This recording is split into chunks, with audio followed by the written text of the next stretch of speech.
Members, So petition, public service. members, can everybody find a seat, please?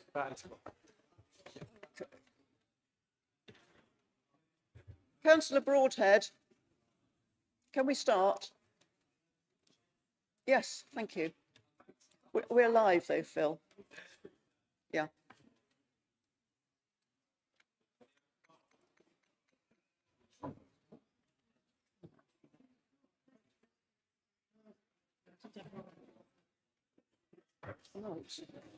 Put across the ones that aren't here.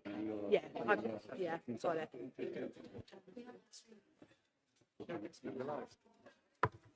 Right, members, can you hear me is the first question. Right, good. Okay, welcome members, good evening, and welcome to members of the public and the press attending this full council meeting on the 3rd of June 2025. I'm just going to say here that as all the members know, but other people watching may not, we're using a new system, so we may be a bit stilted to start with. Certainly I will. Right, I'm Councillor Leslie Dedman, and as Chairman of BCP Council, I'll chair the meeting, and I shall be supported by Vice Chair Councillor Simon Bull. Housekeeping arrangements for this meeting. As I say, this meeting is being recorded by the Council for live and subsequent broadcasts, and it will be broadcast on the Council website for a minimum of 6 months. Right, as usual, can we follow our ground rules?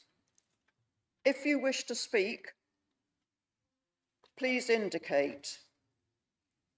Where there appears to be a consensus for a motion, I will ask if there is any dissension, and if a formal vote is required, It'll be on the system. it will be on our new system, so we won't need any shows of hands. And if a recorded vote is requested, the system does it wonderfully. I don't know how, but I'm sure the Chief Executive does. And also, if members are leaving the meeting, just let me know for the numbers, please. Okay, and in accordance with the Constitution, I will allow for comfort breaks as appropriate. Obviously, avoid leaving the meeting if we're in the middle of a debate. Points of order raised should state the applicable constitutional provision. And as ever, we assume that councillors will uphold the highest standards of conduct during our meeting, and as ever, we treat each other with courtesy and consideration. And just a reminder for those in the gallery, this is a meeting being held in public, but it is not a public meeting. Therefore, can members of the public remain silent throughout all items? I know there's very often a desire from the gallery to clap. I'd really rather you didn't, but I'm sure you'll manage not to. Right, so we are now only on to item 1, which is apologies. I think we have quite a few. Chief Executive. Thank you, Chairman. Apologies have been received to date from Councillor John Beasley, Councillor John Challoner, Councillor Crispin Goodall, Councillor Mark Howell, Councillor Pete Miles, Councillor Rachel Patterson-West, Councillor Vanessa Ricketts, Councillor Vicky Slade, and Councillor Michael Tarling. Thank you. Councillor Canavan, you wish to give an apology? Yeah, I wanted to convey the apologies from Councillor Eleanor Connolly, please. Thank you. Declarations of interest. The Chief Executive, can you report on any declarations of interest received? And obviously, if you have any, please state them now. Thank you, Chairman. We haven't had any declarations of interest have been announced in advance, but if any member does believe they may have a declaration to make, if they could refer to the flow chart at the beginning of the agenda, please, to check the process. Thank you very much. Right, thank you, Chief Executive. Agenda item 3, members, confirmation of minutes. Councillors, do you agree to confirm the minutes of the council meeting, which was the 25th of March 2025, and then we had the annual council meeting, which was the 6th of May 2025. We've all had those minutes. Is there any dissension from confirming these minutes?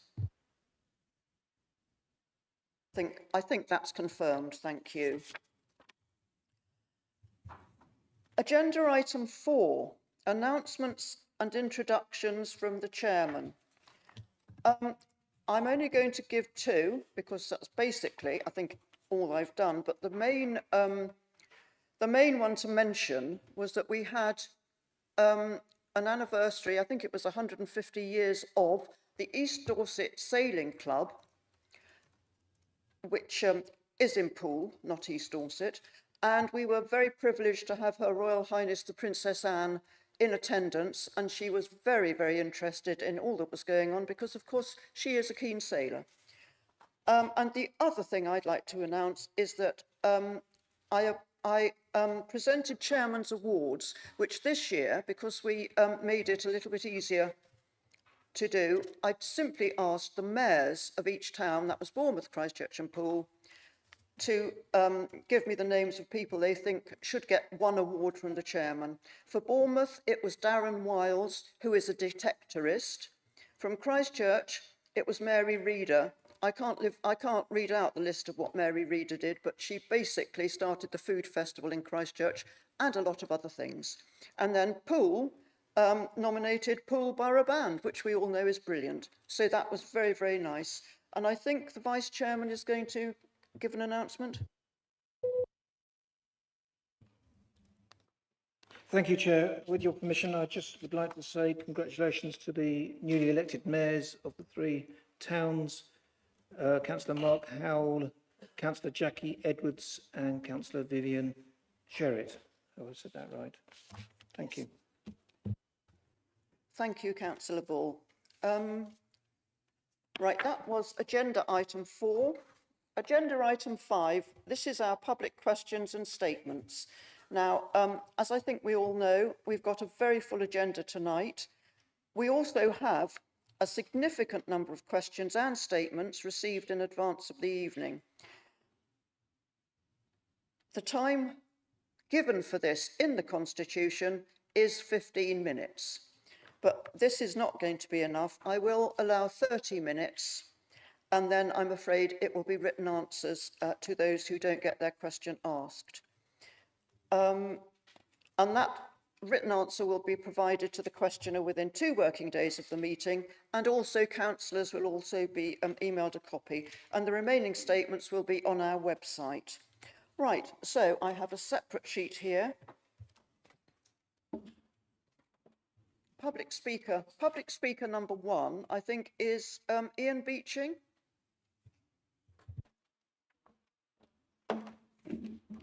Good evening. Jeremy Bentham, the philosopher and jurist, contended that the moral code should provide the greatest happiness for the greatest number of people. The widely held opinion by the majority of local people reveals the transport and infrastructure policies adopted by BCP Council since 2023 has been an unmitigated and extremely costly failure. What is the portfolio leader going to do about rectifying the disaster of bringing about the longest continuous traffic jam the conurbation has ever seen?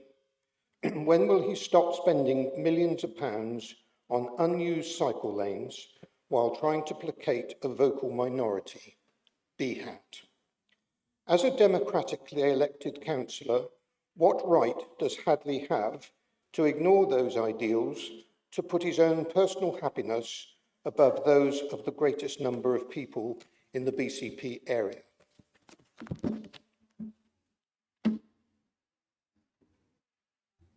Thank you for the question. Can I just say that I would prefer you to call him Councillor Hadley rather than Hadley. Councillor Hadley, will you respond? Thank you, Madam Chair. Ian, the Council's network management team, which includes streetworks, coordination, the intelligent transport systems and traffic signals teams, all work collaboratively to try and minimise disruption to the public. 30 years ago, long before I was a councillor, I can recall that congestion was a growing problem in this area.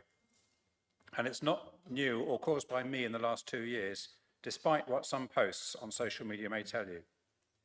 In recent years, the Council has been very successful in securing grants from central government for a variety of local transport priorities, including the Traffic Signal Obsolescence Grant, the Challenge Fund for Resurfacing, Bus Service Improvement Plan for bus priority measures and new shelters with real-time information and CCTV, Active Travel England funds for walking and cycling, and the Transforming Cities Fund for walking, wheeling and public transport improvements.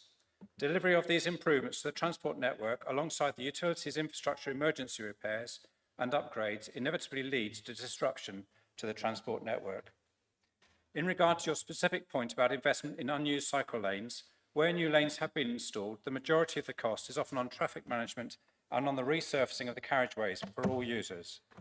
These grants have been secured from central government against national competition to deliver change in line with two national policies, gear change and decarbonising transport, a cleaner, greener Britain.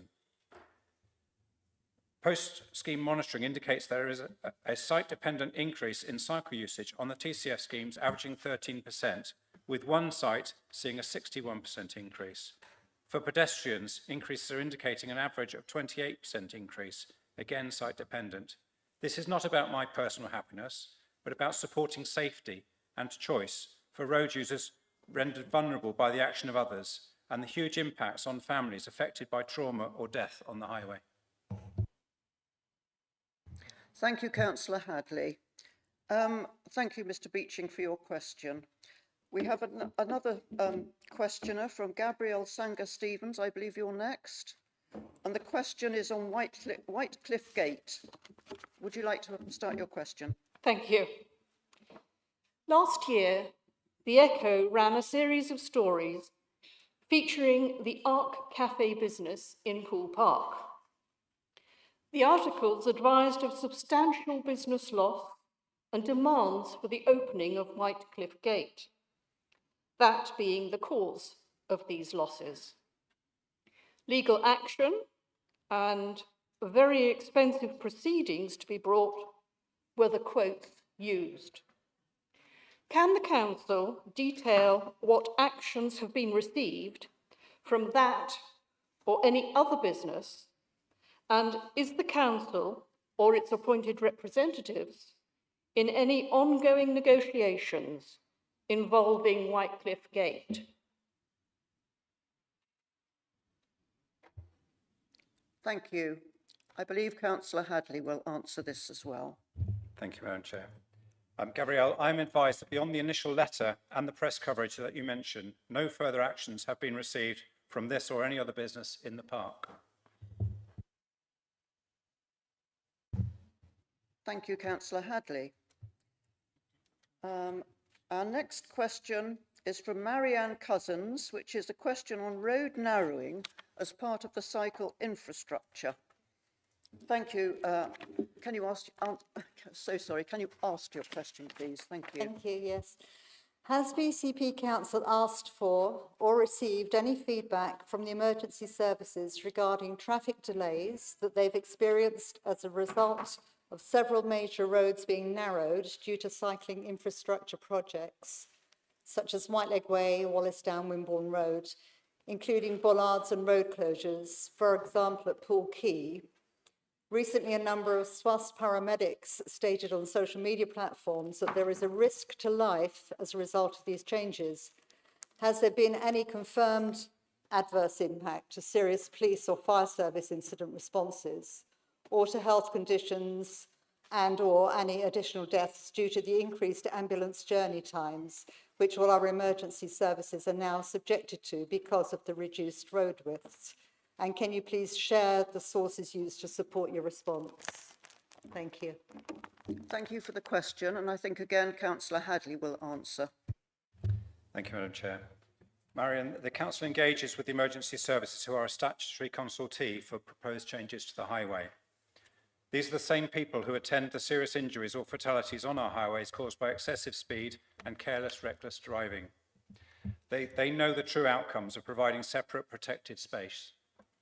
Whilst members of the public and individual emergency service practitioners may report their views on social media, if they have genuine concerns, these should be raised internally so that they can be reflected through from their organisations. There have been no confirmed adverse impacts reported to the Council from the emergency services, so there is nothing to share. Thank you for the question. Thank you. I believe now, can you confirm that it's Mark Davison, sorry. Is that right? And it's a question on the cycle infrastructure. Thank you. Can you ask your question, please, if it is Mr. Davison? Mr. Wescombe. Oh, right, okay. Would you like to ask your question? Madam Chairman, members, assuming that the Council supports the universally accepted concept that movement of people is a sign of a vibrant economy and yet wishes to reduce traffic on our roads, then surely the Council has to accept the idea of mass movement in the form of public transport, primarily bus services in our conurbation, and the associated infrastructure is the solution to encourage residents of BCP to forego their cars rather than providing for relatively small numbers of cyclists, and accordingly this should be reflected in council spending, however sourced. Does the council accept that this should be so? Thank you for the question. Councillor Hadley, I think this is another one for you. Thank you. Thank you, Madam Chair. Michael, thank you for your question. There are many signs of a vibrant economy, and given the need to travel has in some instances been replaced by virtual meetings, and a busy and overcrowded highway may not be the best measure. The Council does work closely with the bus and train operators. We regularly meet with Go South Coast, trading locally as More Bus, and the last couple of weeks I had 3 meetings with Network Rail, South West Trains, Highways England, and with ministers from the Department of Transport to press the case for investment in our area. In particular, through our enhanced bus quality partnership, we work closely with bus companies and attracted a sizable grant to develop services. Our local bus patronage bucks the national trend of decline and is enhanced both through the BCP and through measures in the Transforming Travel programme. However, supporting walking, cycling, micromobility is also important for short journeys and for first last mile connections to public transport. In short, the Council attempts to balance the many demands on use of our public space for mobility. Thank you, Councillor Hadley, and thank you for the question. Thank you. Can I just check, please, with the questioners, is Mark Davison actually here to ask the question? No. No. Right. So we now have Mr. Kevin Diffie. Is that right? Thank you. The question is on pollution, I believe. Thank you. Am I okay to start? Thank Yes, you, Madam sorry, Chairman. do start. Madam Chairman and members. Air pollution has been reported to be a problem within BCP, but this is only in very limited areas and normally with high buildings and slow-moving traffic. The reduction of road widths has made the problem worse by further slowing vehicles. It has been suggested that LTNs and ULEZ are being considered by the borough, by the council. LTNs will force even more traffic onto the already congested roads, and introducing ULEZ on BCP would not help the situation because the vast majority of vehicles now are ULEZ compliant. The cost of cameras and online payment system would not even be covered by the fees, so would increase the cost to BCP Council and, of course, the residents. So what does the Council intend to do to reduce pollution within the BCP? So far, they've managed to increase our carbon footprint by all the concrete tarmac which we've been used. Surely the solution is to keep the traffic moving whilst maintaining our trees and natural environment, which actually provides a filter to pollutants and absorb CO2. Thank you for that question. I believe, again, it might be Councillor Hadley who will answer. Thank you, Madam Chair. Kevin, air pollution comes from a number of sources. Road traffic is a significant one, but burning of fossil fuels for heating is another. The reduction of carriageway widths has in many cases been achieved without removing lanes to provide separated space for walking and cycling. If we can encourage some trips to be made without the car, this has far more positive impact on air quality than attempting to keep traffic moving, because we have a very constrained urban environment. Keeping cars moving is often at the expense of pedestrians attempting to cross the street or those attempting to exit from the side roads. Low traffic neighbourhoods are proven to remove traffic, just as new roads induce extra traffic because people make individual decisions based on safety and convenience. This will reduce congestion, increase air quality, and also provide opportunities for planting more street trees to filter pollutants and to absorb CO2 further. Thank you, Councillor Hadley, and thank you for the question. Right, I believe the next questioner is going to be Keith Mail. Is that right? Have we got Keith Mail here? No? Ray Lovell? So can the next questioner come through and say who they are, please?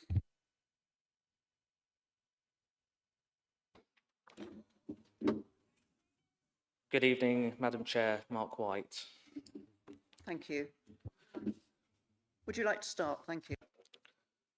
My question is in relation to the towns and parish councils. The leader and portfolio holder for finance has publicly stated that the formation of the town council is a government requirement. This is completely untrue. It's government guidance only. The administration states that the new town councillors will not be paid. Again, this is not true. Town councillors can be paid an allowance. 2 council members. Ask Councillor Cox, where his comments have been documented in Christchurch Town Council minutes. The submission of a pool town council was never put forward by the public, but created by the working group at the consultation stage 2. In turn, they did reject many smaller parishes. Camford Cliffs, too wealthy. Hamworthy, not a distinct community. My home, Hamworthy, the oldest community in Poole, trumped by Broadstone. The leader argues the policy of transparency, but how can we trust the leader when there is a total lack of transparency about parish and town councils? Thank you for the question. I'll ask the leader to respond. Thank you, Chair, and thank you for your question, Mr. White, and welcome to the Council this evening. The findings of the Task and Finish Group have been published and are part of the consultation, and I can confirm that Poole was one of the submissions to the community consultation. The findings show that the submission received regarding Broadstone was detailed and persuasive and came from an already established neighbourhood forum and provided evidence of a strong community identity with details of activities, projects and other community-based events that are held separately to the rest of Poole. The Task and Finish Group considered the proposals for other areas, but felt that there was insufficient evidence to demonstrate that the proposals would lead to or bring about improved community engagement, cohesion or local democracy, which oppose the aims of the Community Governance Review. In many cases, the submissions the proposed boundaries were subdivided across kind of key retail areas and district centres and community facilities, and as a result, the submissions were not supported at that stage. This is all in the findings which are public, which you may wish to refer to if you feel there is a lack of transparency, as you may find the answers to your questions are already available. Thank you, Leader. Right, on my list, I think we're down to Lisa Lobo, is that right? Being read by... Oh, being read by Niamh Trickett. Can you come? Thank you. Can you ask the question, please? Yes, sure, thank you. Does BCP Council agree that the Dorset County Pension Fund should not be investing in companies that enable or profit from war crimes or from industries fueling the climate emergency? Right now, the Dorset County Pension Fund has 173.9 million invested in companies complicit in Israel's ongoing crimes against humanity under international law, including its illegal occupation, apartheid regime, and mass extermination campaign in Gaza that includes the mass slaughter of at least 18,000 children. These are crimes confirmed by international legal bodies, including the ICJ. This also includes the man-made famine in Gaza, which has been condemned by the UK government as morally unjustifiable and abominable. The same fund also invests over 75 million in fossil fuel companies directly driving climate breakdown, an emergency this council has already declared. Public money should not be used to fund genocide or ecological collapse. What steps will BCP Council take to ensure our pension fund is not complicit in these atrocities? Thank you for the question. I believe Councillor Cox will answer. Thank you, Niamh, and thank you for the question on such an important subject. I'm sure all members of the Council deplore the loss of life resulting from this conflict and all the very many other conflicts that are currently happening around the world. Bournemouth, Christchurch and Poole Council is part of the Dorset Local Government Pension Scheme, the LGPS, which is administered by Dorset Council. Dorset Council has in turn delegated its responsibilities as a local government pension scheme administrating authority to the Pension Fund Committee in common with most other LGPS administering authorities. Your concerns will be considered by the Pension Fund Committee at its next meeting on the 24th of June 2025.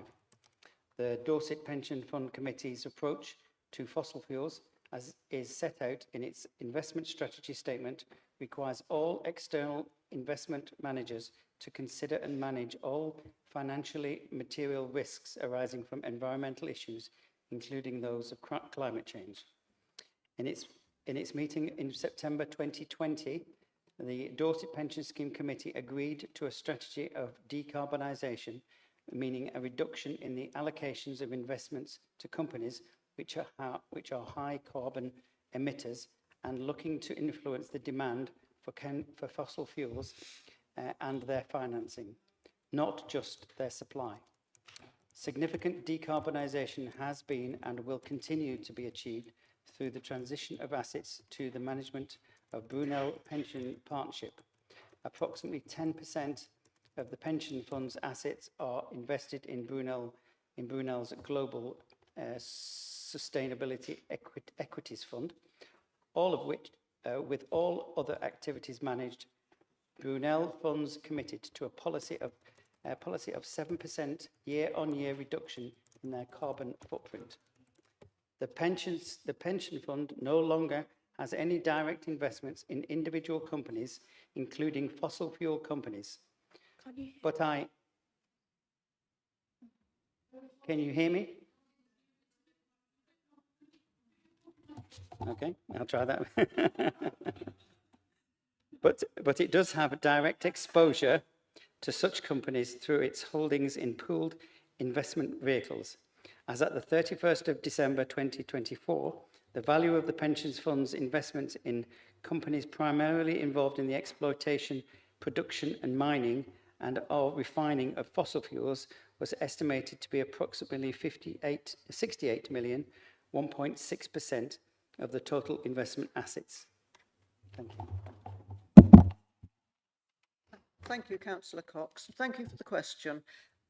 Have we got a question now from Sarah Ward? Are you here? Yeah. Thank you. Would you like to ask your question? Thank you. For nearly 19 months, we have witnessed daily images of families in Gaza being bombed, ethnically cleansed and starved, whilst in the West Bank and Al-Quds, or occupied East Jerusalem, atrocities continue with apparent impunity. Whilst the ICC continues its investigation against Israel for probable genocide and other crimes against humanity, including apartheid, BCP Council chooses to continue to use the Dorset Pension Fund, and in doing so, it is contributing to the £173 million worth of complicit investments in Israel's breaches of international law and Palestinian human rights abuses. What specific actions are the Council taking to ensure that funds being invested into any pension scheme are not being used to fund war crimes and crimes against humanity, and thereby risking the Council potentially being complicit in the breaking of international law? Thank you for the question, and I think again Councillor Cox will respond. Thank you, Sarah. As set out in the response to the previous questions, the matters raised will be discussed at the next Dorset Pension Fund Committee on the 24th of June 2025. Thank you, Councillor Cox. Do we have Michael Westcombe here? Yes, Madam. Thank you very much. Would you like to ask your question on public transport? Can you explain how the following actions support the concept of supporting public transport? Road narrowing, especially at junctions, and elimination of segregated turning lanes, which delay buses, cause increased operating costs, and make bus driving more stressful, e.g. Lansdowne, Wimborne Road in Poole, and Wallisdown Road. Reduction of coach picking up bays to provide electric charging points at the Lighthouse and in Old Orchard. Bike parking on the key roundabout, creating difficulties for coaches turning, resulting in the need to reverse in an area with high pedestrian traffic. Uneven road levels, which worsen the bus passenger experience, e.g. Serpentine Road, Wimborne Road roundabout. Provision of floating bus stops where passengers step out onto a bicycle lane, especially where the wheelchair ramp has to be employed. Placing bus stops at Oakdale and New Inn, contrary to established design principles of siting them past stops in the opposite direction to reduce collision risks. Thank you, Madam Chairman. Thank you for the question. And I believe this is Councillor Hadley again. Thank you. Thank you, Madam Chair. Michael, your question demonstrates the challenges that the Council face. We have limited space and the need to attempt to balance conflicting priorities. Regarding the road narrowing and elimination of turning lanes, the lanes are often being narrowed to enable bus or bike lanes. There are many considerate people using all forms of transport, but motorists seeing an occasional right-turning vehicle holding up a queue will often give them space to turn. Dedicated right-turn lanes usually compromise pedestrian and cycle space at junctions. We have been working with the bus company on priority measures, including removing bus laybys so that buses do not lose their place in congested traffic. Removing segregated right-turn lanes supports major flow movements, but is a balance of how space is allocated across the traffic modes. On floating bus stops, putting cycle bypasses behind the bus stop rather than on the outside of the bus helps to reduce potential conflict and danger. There are ramps and zebra crossings to highlight the priority to users. The geometry of available road space is often difficult to fit the optimal arrangements. The bus stop location at the Oakdale New Inn was based on a long-standing location, an attempt to best serve the sheltered housing dwellings nearby. Thank you for the question and thank you for the answer, Councillor Hadley. Thank you.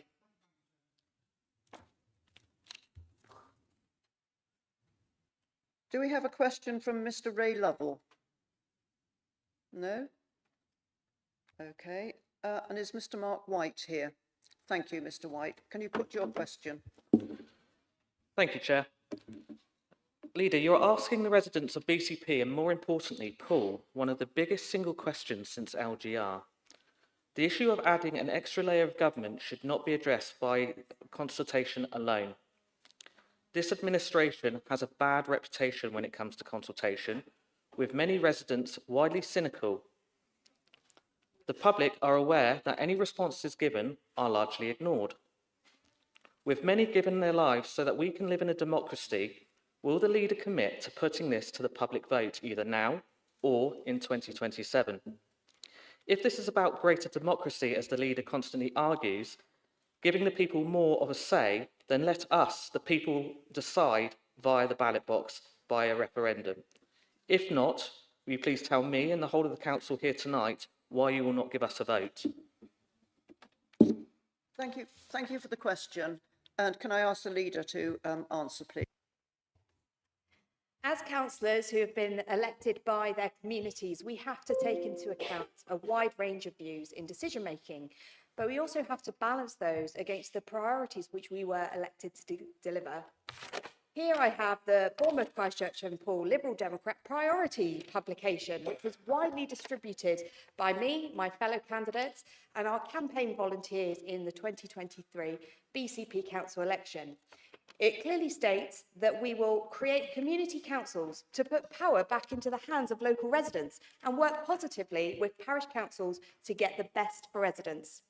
This is because, as Lib Dems and also our colleagues across the Three Towns Alliance, we believe in localism, decision-making at grassroots community level, and as opponents to local government reorganisation, which was thought up and delivered by our Conservative colleagues of the time, and some of who are now independent and Poole engaged, we want to see local people making decisions on the things that affect them, their families and their neighbourhoods.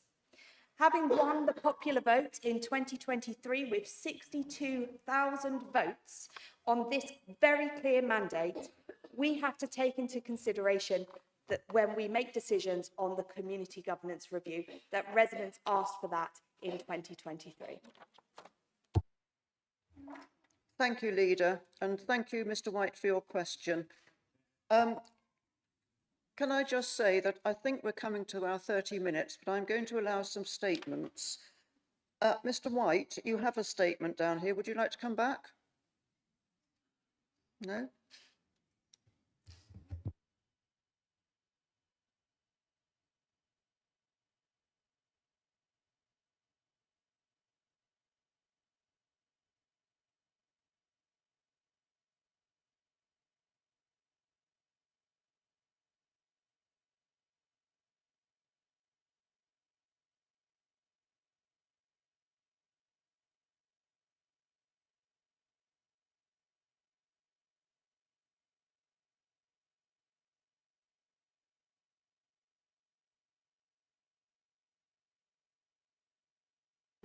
Members, we're just checking who's here to ask to put their statements for a pause.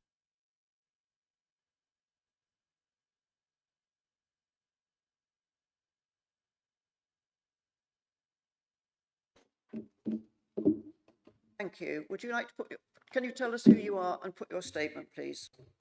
Okay, am I good to, can you hear me? Great, thank you, Madam Mayor. So my name is Russell Trent. I'm the new chair of BH Active Travel, just recently taken over from Lucy Allen. Lucy's been the driving force behind Active Travel for many years, and I thank her for her efforts. Now, BAT is about building positive relationships with councillors and officers to help create an active travel network of cycle lanes, reliable bus services, and safer pavements.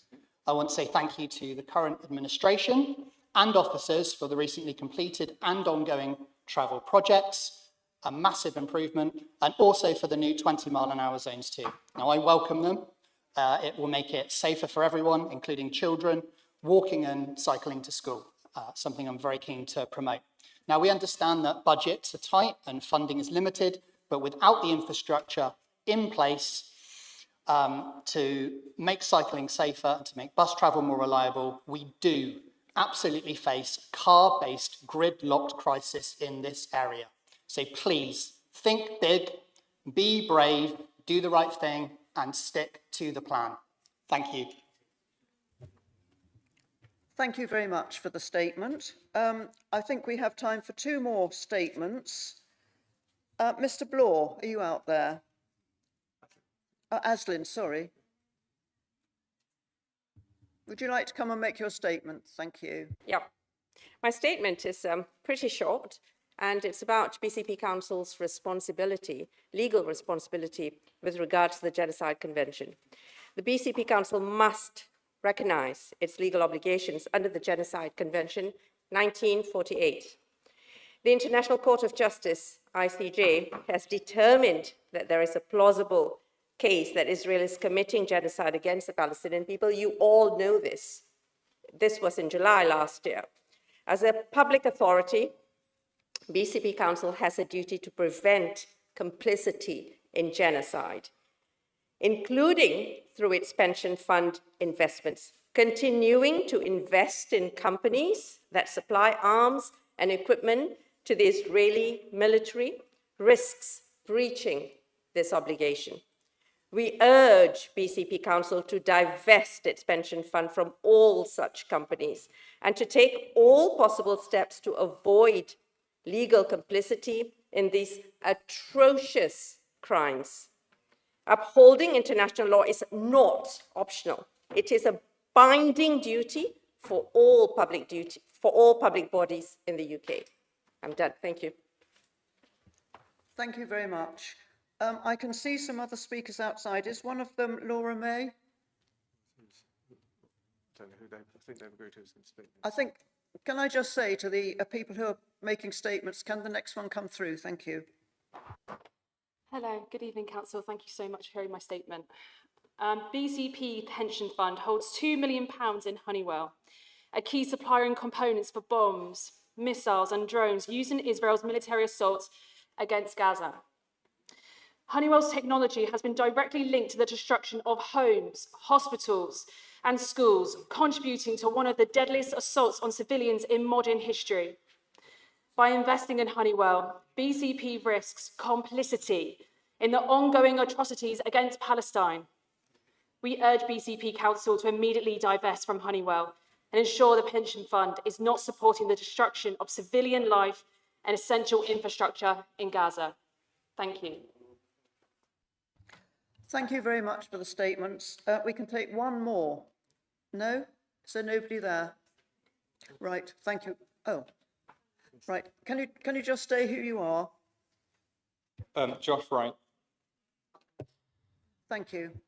I am deeply concerned that BCP Council continues to use the Hamworthy Club as a venue for public events, despite the fact that the club recently hosted Katie Hopkins, an individual who has openly mocked disabled people and spread racist views. By choosing to hold events at such a venue, the Council sends a message that it is willing to ignore the harm caused to marginalised communities. As a taxpayer and resident, I call on the Council to uphold its duty under the Equality Act 2010 and take a clear stand against racism and discrimination. The Council must immediately stop using the Hamworthy Club for official events and commit to working only with venues that align with values of inclusivity and equality. Right, thank you very much for the statements. We're on to agenda item 6 now, members, which is a petition. BCP Council must reconsider their current local transport and infrastructure policies. The process for dealing with the petition is that the organiser will come and present and has 3 minutes. Councillors can then put questions, if they want to the petition organiser. Then we can have a debate on the petition. So it goes in that order. So Steve Moody, I believe it's you now to present the petition. Thank you. Thank you, Madam Chair. This petition asks BCP Council to review its current transport and infrastructure policies. The petition was launched in December 2024 and quickly obtained 3,261 signatures. We started it because of a real lack of confidence in the current management of our roads by BCP Council. We have recently seen several major, lengthy and expensive infrastructure projects in support of active travel initiatives. For example, just 1 mile of completed cycling infrastructure can cost £5.5 million. Views expressed in the public consultations for these were frequently ignored and the original council proposals implemented. As a result, residents, businesses and trades have experienced significant delay, disruption and inconvenience to their daily lives. Many arterial roads have been severely narrowed with reduced access. Many bus laybys have been removed. Buses now stop on the main carriageway, causing increased congestion. Several council cabinet ministers have said their aim is to remove 50% of cars from our local roads. This is clearly a huge concern to residents, 83% of whom use a car regularly. BCP's approach and mantra to the construction of this cycling infrastructure is, if we build them, they will come. However, they remain virtually empty. Residents also have real concerns over the gradual creep of 20-mile-an-hour zones throughout BCP. Currently, there are 77 such zones, and we understand the target is 120. It will be an effective 20-mile-an-hour blanket speed limit. Of course, 20-mile-an-hour zones are appropriate near schools and in proven accident black spots. But outside schools, they should only operate on a part-time basis, and they're certainly not required 24 hours a day, 7 days a week. Utility companies need to be held more accountable. Works should be completed within agreed timescales and repairs durable and fit for purpose. Most potholes are a result of poorly reinstated services following utility companies' work. BCP should review its routine roads and maintenance programme to ensure coordination in terms of timing and location to minimise traffic disruption. There are several practical steps that could be taken to ease congestion in BCP, especially at peak time. Firstly, the introduction of a free school bus programme for all students under 18. This would greatly alleviate pressure on our roads at school drop-off and pick-up time and reduce the need for mum and dad's taxi services. Mr. Moody, can I just say you're way over your 3 minutes now, so can you wind up? Yes, certainly. BCP could also implement a comprehensive review of current traffic light phasing and necessarily residents familiar with Fleetsbridge roundabout know traffic flows better when the lights are not working. BCP and Dorset motorists fully support all aspects of traffic enforcement by the police. We do represent a large and often silently ignored group of road users. All we are asking is for BCP Council to review its current policies to ensure that it is fair, equal and proportionate to all road users. Please listen to the electorate. Stop the war on motorists. Thank you. Thank you, Mr. Moody, and I'm sorry I had to interrupt you there. Councillors, first of all, does anybody have a question to put to the petition organiser?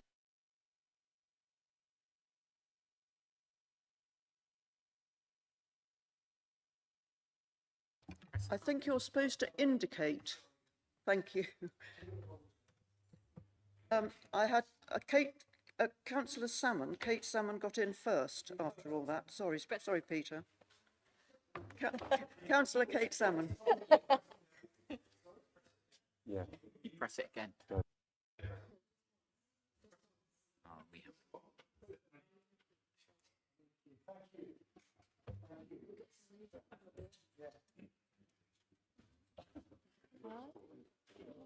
Councillor Salmon, we're going to start again because there was a little bit of an extra, a few minutes taken there. So I think now, can you start again? Thank you. I'm okay to speak. Thank you, Chair. Mr. Moody will have to forgive me. I haven't seen the petition itself firsthand, only the text that's reproduced here for tonight's agenda. Could I therefore ask whether there are any reference sources for two claims within the text? Those being firstly that new cycling infrastructure in BCP is obviously underutilised, and secondly that existing transport policies are causing an increase in carbon emissions. Thanks. Mr. Moody, I think you need to put a microphone on. It's on? Okay, thank you. The first thing to say is we're a group of residents. We're not data experts. I think visually, if you look at the cycling infrastructure, it is clear it is underutilised.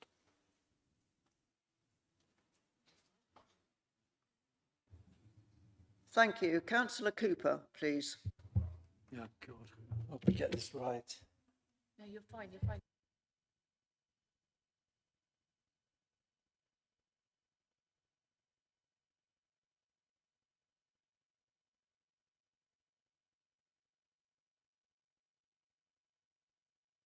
Right, I can speak.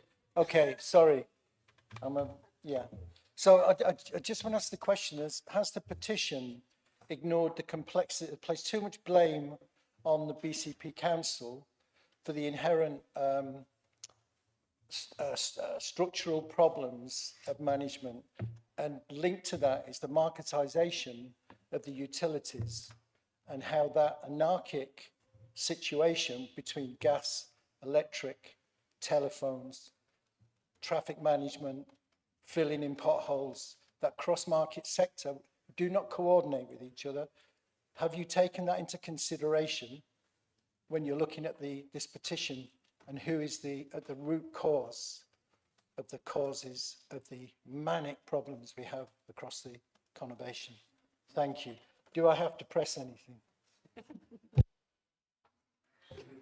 Thank you, Councillor Cooper. Mr. Moody, are you able to answer that Well, I will question? answer that question in two parts. There's two aspects of the petition. One is the construction of the cycling infrastructure and the impact that has on our local road network. Secondly, in terms of utility companies' works, we do know that a lane rental system is being looked at, and we would welcome that, because obviously then it'll be incumbent on utility companies to work within agreed timescales and deliver their projects on time in a fit state. Thank you. We have one more question, I believe, which is Councillor Brown. Would you like to ask your question of Mr. Thank you, Chair. Yeah, it was just from something you commented on. You said about a BCP Council policy about 50% reduction in car use. Now, I've been on this council for 18 years and I've never heard of any such policy. I know we have a policy in our Transforming Travel so that 50% of journeys on our transport networks are made by car and 50% by walking, cycling, public transport. But I've never heard of a 50% reduction in car use, so I wondered what the source of was for that. That came up in a conversation with 2 Cabinet Council members on the 7th of January in the Grasshopper Park.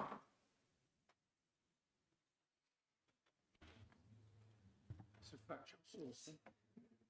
Councillor Hadley, are you wishing to put a question? Well, I was just responding to that point, if I may, Madam Chair. No, this is for questions, and I believe it's Cameron Adams next. So sorry, I disappeared the first time, but I'm back. I'll try and be loud for you, Judes. Thank you very much for your time and work, Mr. Moody. It was a pleasure to meet you and hear some of your concerns. You said at the time you were trying to reach out to members of the administration to sort of have a meeting and raise your concerns before it got to this stage. Can you let us know how you got on, what feedback you've had, and how supportive they've been? Thank you. I think we know that originally after the meeting, which I thought was a very cordial meeting with a couple of members of the administration on the 7th of January, we did agree that there would be a meeting between those 2 representatives and our members. Unfortunately, that was then at a later stage declined, and the reasons were given the nature of the comments on our Facebook group, and that it was considered after police advice we represented a threat to public safety. I asked on 3 occasions in writing for that to be substantiated, and unfortunately it wasn't. Thank you. Thank you, Mr. Moody, and thank you, councillors. Now I'm going to open the debate on the petition, and if we have a proposal on the petition, it will be moved and seconded in the usual way. We have Councillor Salmon, Kate Salmon first. Thank you, Chair.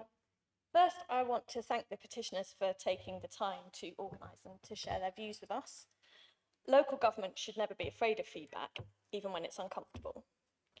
It's clear from this petition that many residents feel very frustrated about how transport projects are delivered in our area, and we absolutely need to be listening to that.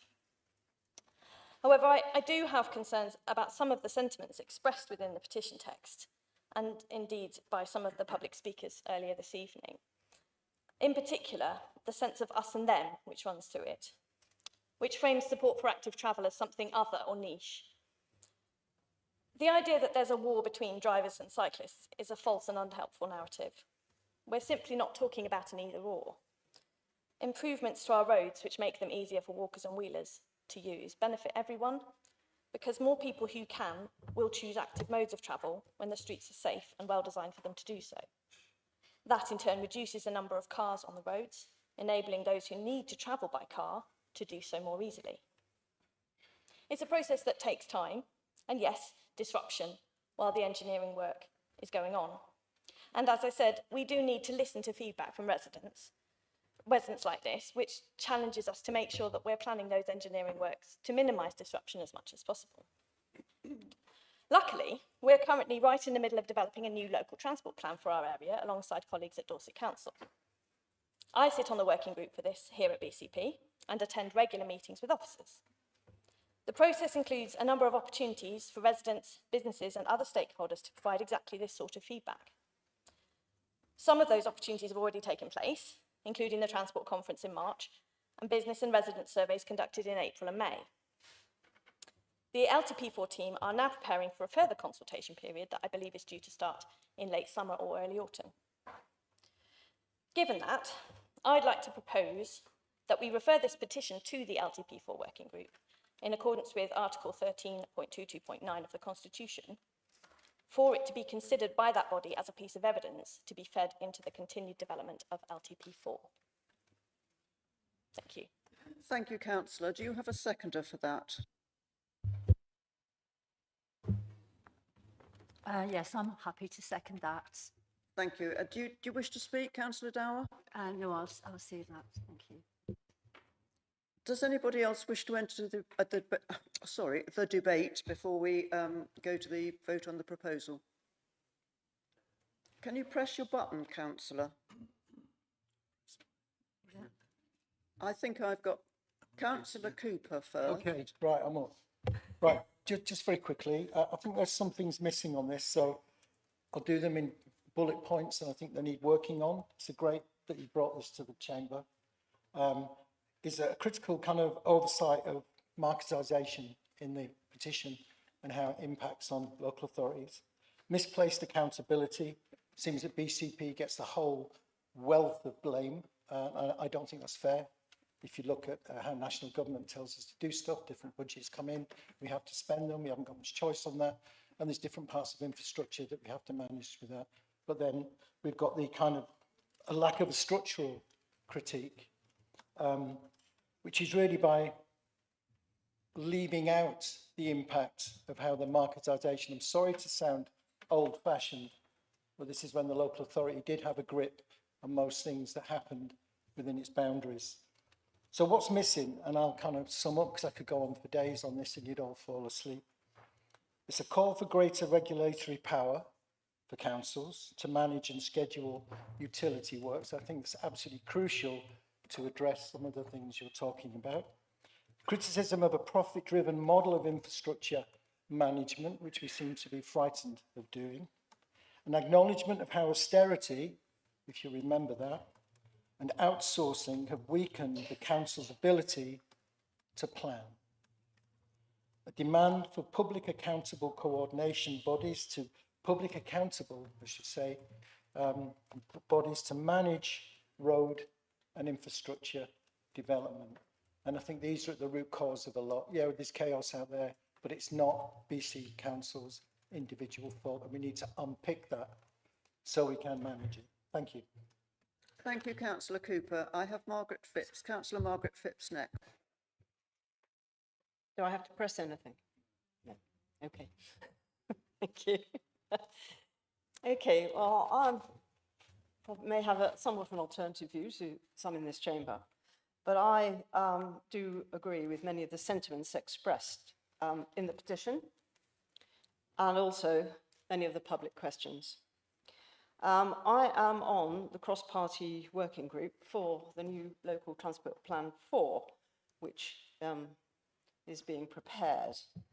And I have actually already raised on that group similar issues about what I consider to be, and I know it shouldn't be us and them because Councillor Salmon has told me this, but there are, in my view, sometimes anti-motorist policies.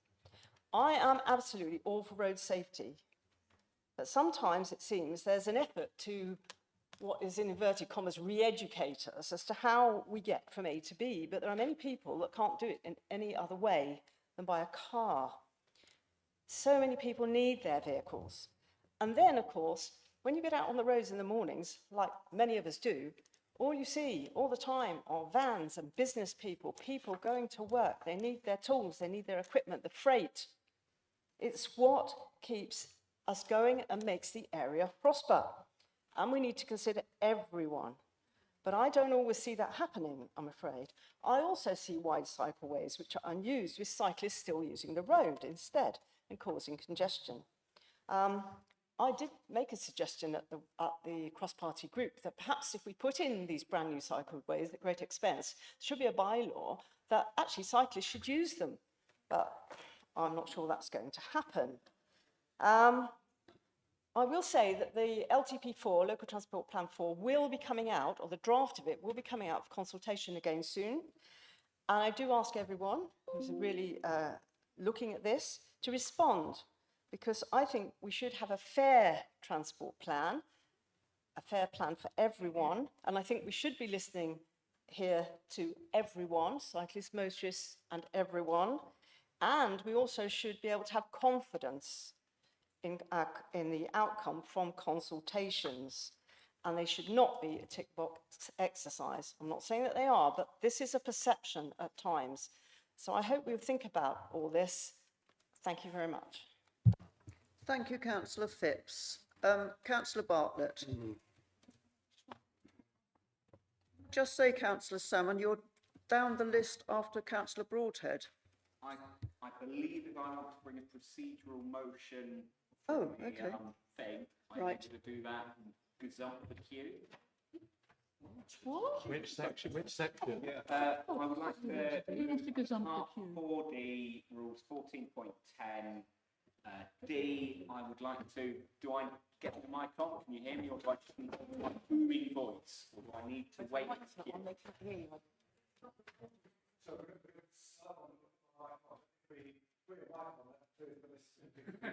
So it's a good investment.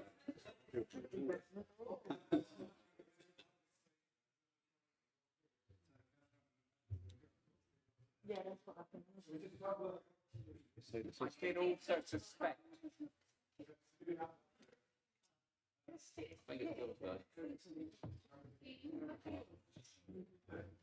No, but Joe's got the right to raise his point. It's a point of order, yeah. Yeah, I know. Thank I you, think I thank you, can members. gazump if We'll I'm just bringing check the motion without notice. Constitution.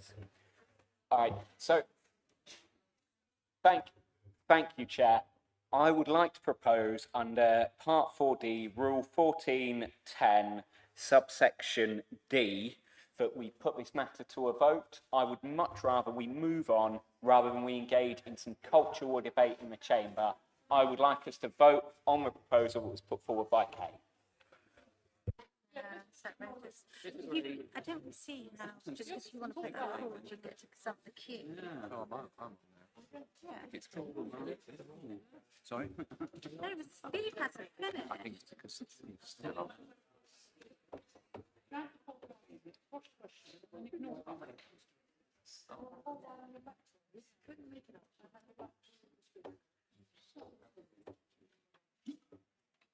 No down speakers. Just hold on a minute, please, councillors. Split screen.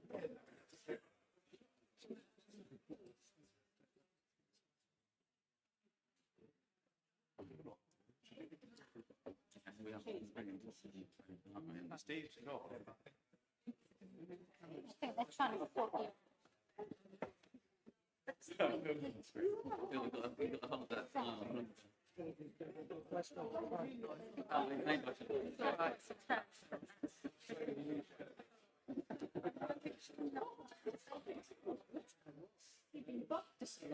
That wasn't a point of order, that was a motion without notice.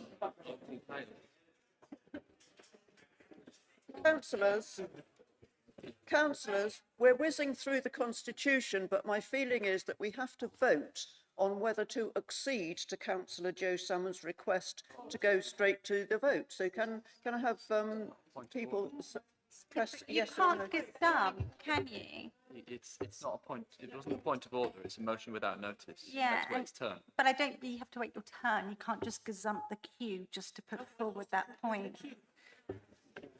Oh, really? Well, Crazy.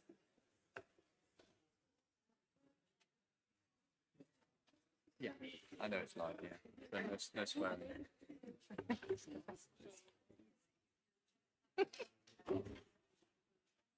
Councillor Salmon, can you put your microphone on and again tell us which part of the Constitution it is? Yes, so in the Constitution, so Part 4, which is... Councillor Salmon and everybody in the chamber, if you don't stand up, we can't see you. Sorry. If you don't want to be seen, then obviously do remain seated. No, I'm very happy to be seen. So, in the Constitution, Part 4, which is the procedural rules, yeah, you get down to Section 14, then Section 10 of Section 14, which is motions that can be moved without notice. Oh, God, I hope I'm not looking at the wrong one.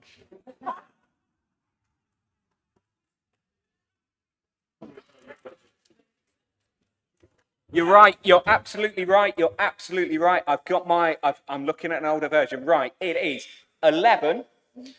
Yeah. So it's section 11. Motions moved without notice.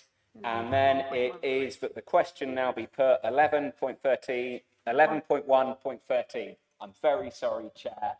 I got the sentiment right, but I got the bureaucracy wrong. Very shocking, I'm sure. But yes, I wanted to speed things up a little. I've obviously failed.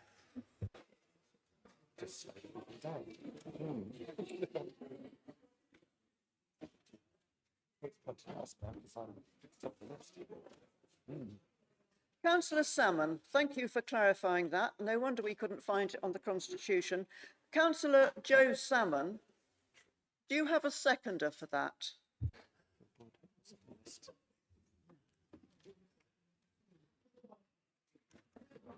Councillor Kate Salmon, if that's you, could you, yes, can you put that on?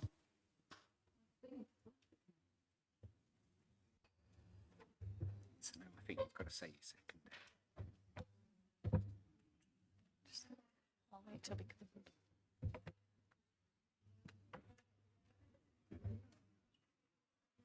don't want to second it. 11. 13. 11.1.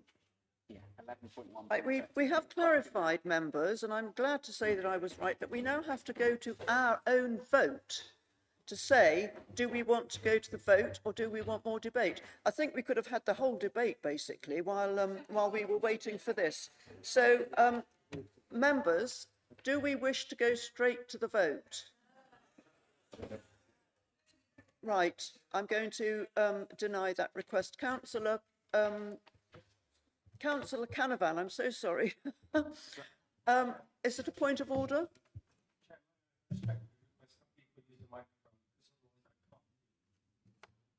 Yes, of course. Thank you. I think I'm We only now have Councillor Moore on the list. And everybody else, can you please start again? You don't debate it, you go straight to the vote. You don't debate it. So, Councillor Moore, can you please put your join the debate? Thank you. Okay. Thank you, Chair. Yeah, Mr. Moody, you have raised concerns, and I quote, accessibility for the less mobile and elderly. Sorry, I'm doing my best. I'll have to lean. I'll lean over it. So I'm just trying to talk to Mr. Moody because he's raised concerns, and I quote, accessibility for the less mobile and elderly, who for them the car is their only option, is also significantly reduced. And this does raise important points, as it's true that the desire to travel where we wish doesn't diminish just because we get older. And it's crucial we have safe and suitable transport so we can go where we want and without risk. So many of us here attended a transport conference where it was raised that BCP has an ageing population. And I'm pleased that from that conference and as part of the Council's age-friendly initiative, we are planning a workshop and a working group to look into the transport needs of older people. And I'm sure we would welcome any suggestions from your group, and I will be happy to take them forward for further discussion and consideration if you'd like to forward them to me. Thank you. Thank you, Councillor Moore. Now, the list seems to have changed somewhat, so I'm now going to call the person at the top of my list now, which is Councillor Andy Martin. Yes, thank you, Chair. I didn't anticipate speaking quite so early on, but that's absolutely fine. And I will be very brief. Just to declare an interest, I am a car driver. I don't own a bike. I've never used a cycle lane, at least not on a bicycle, I haven't. And I don't use public transport much, which is probably something I should do more. But I don't feel that there's a war on me as a motorist. Having said that, I listened with interest to Mr. Moody's petition and presentation, which I thought was very good, and he did make some very good points. So I'd like to commend him for that. The only point I really want to make is we've had questions, we've had a petition, we've had a speech, and we've had some contributions within the council.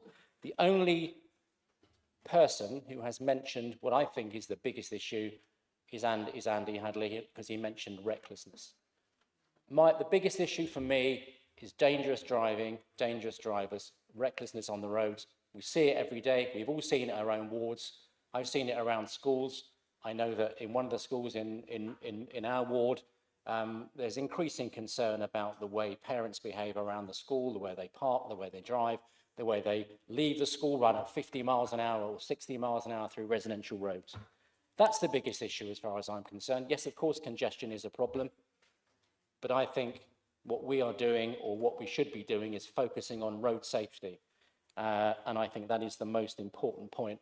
And I have lost count, and people talk about the 20-mile-an-hour zones.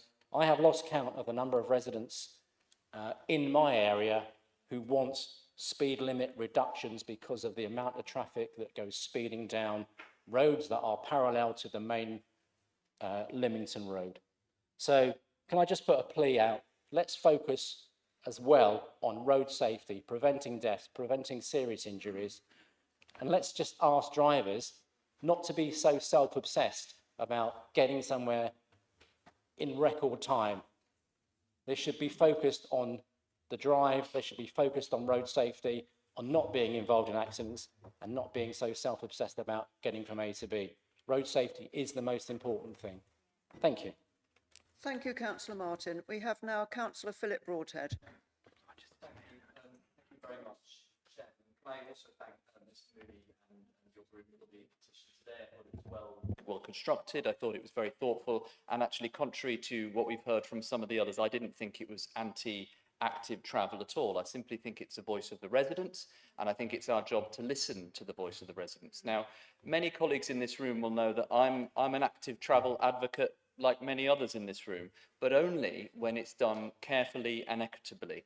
And I think it's obvious that giving options for people to walk, cycle, or catch the bus for those that want to and are able to helps reduce congestion. Few can argue with that.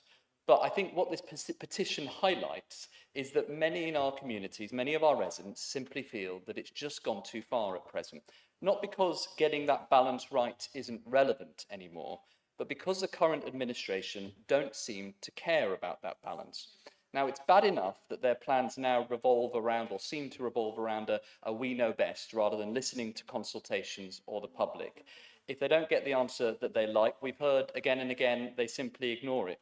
But this seems to be coupled by a dangerous ideology, which is, frankly, anti-car.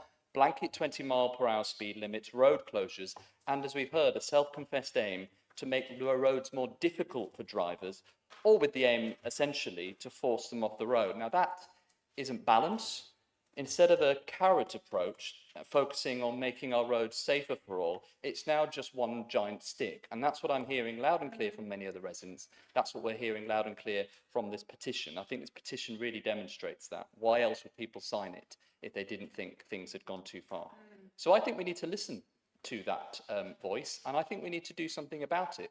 The petition calls for a review into this, and frankly, I can't support the proposal that we've got before us at present, because as Councillor Phipps said, a lot of the councillors are sitting on the LTP4 group, other people that don't agree with many of the things that this comes out in this petition. So what we'd be doing is send it to the very people where we know fine well what their answer is going to be. It's we know best, no, thank you very much, we're going to carry on as it is. And that's why I would urge colleagues to vote against this proposal, not least because I have a contrary proposal that I'll be trying to make if this does fail, that will send this to a different place, a place where I think we can get a proper review done, where I think hopefully the voice of our residents will be listened, and then to bring that back to full council to actually make some decisions and show residents that we are listening to them. So I will be voting against this proposal. Oh, you have to wait and see. Well, it'll be Can I get away with teasing? I don't think I can. No, my proposal will be to send it to scrutiny instead, but I've got a few more things to say in that proposal. Thank you. Councillor Stephen Bartlett, please. Thank you, Madam Chair. Firstly, I'd like to thank Mr. Moody for the petition, which I think is extremely well put together and actually reflects the vast sentiment of the vast majority of residents within the town or the conurbation. So to put this on, to open the debate to the working group, the Transport Working Group, I think it's a good idea because it gives another opportunity for the issues to be debated. I agree entirely with Councillor Phipps and Councillor Broadhead on their comments, so I won't duplicate those, but I would like to focus a little bit on the cost-benefit aspects of the investment in our infrastructure, and that is that we seem to be putting a huge amount of our investment into areas which does not produce the kind of benefits that the investment in different directions, particularly in terms of public transport, would produce. It would produce a far better benefit. The other issue about safety, it's absolutely unbelievable that only a few years ago, I was striving for interventions within our ward on a safety basis. And I was constantly told, year after year, there was no data to support any requirement for interventions on behalf of the council. And now, all of that area is likely to be subject to a 20-mile-an-hour speed limit in some case. So, you know, there's a complete contradiction there. And the priorities about the local transport changes, I think it seems to me that the easiest bits have been chosen first and the most difficult bits have been left to last. And now we've run out of money, so those difficult bits are not now going to be addressed because we've run out of money. Some of the benefits, particularly, for example, the route that would have gone across the River Stour to the airport, which would have, you know, a new cycle track would have produced huge benefits, but it's not going ahead. So White Lake Way, talk about over-egg the issue, over-egg the solution there. You know, it really was a huge investment. It's not really produced any great benefit whatsoever. So I think that the way that these schemes are prioritised needs to be addressed, and it needs to involve far more people in that debate, rather than have them imposed in whatever sequence you know, the council wishes to put them. I don't decry some of the schemes that have gone in totally, but I do think we have to have a much better balance, and I think that's what the petition is about as much as anything else. So I welcome the proposal, and I hope we can have a much better and informed debate. And let's have some more influence from our communities in the decisions that the council make on these matters. Thank you.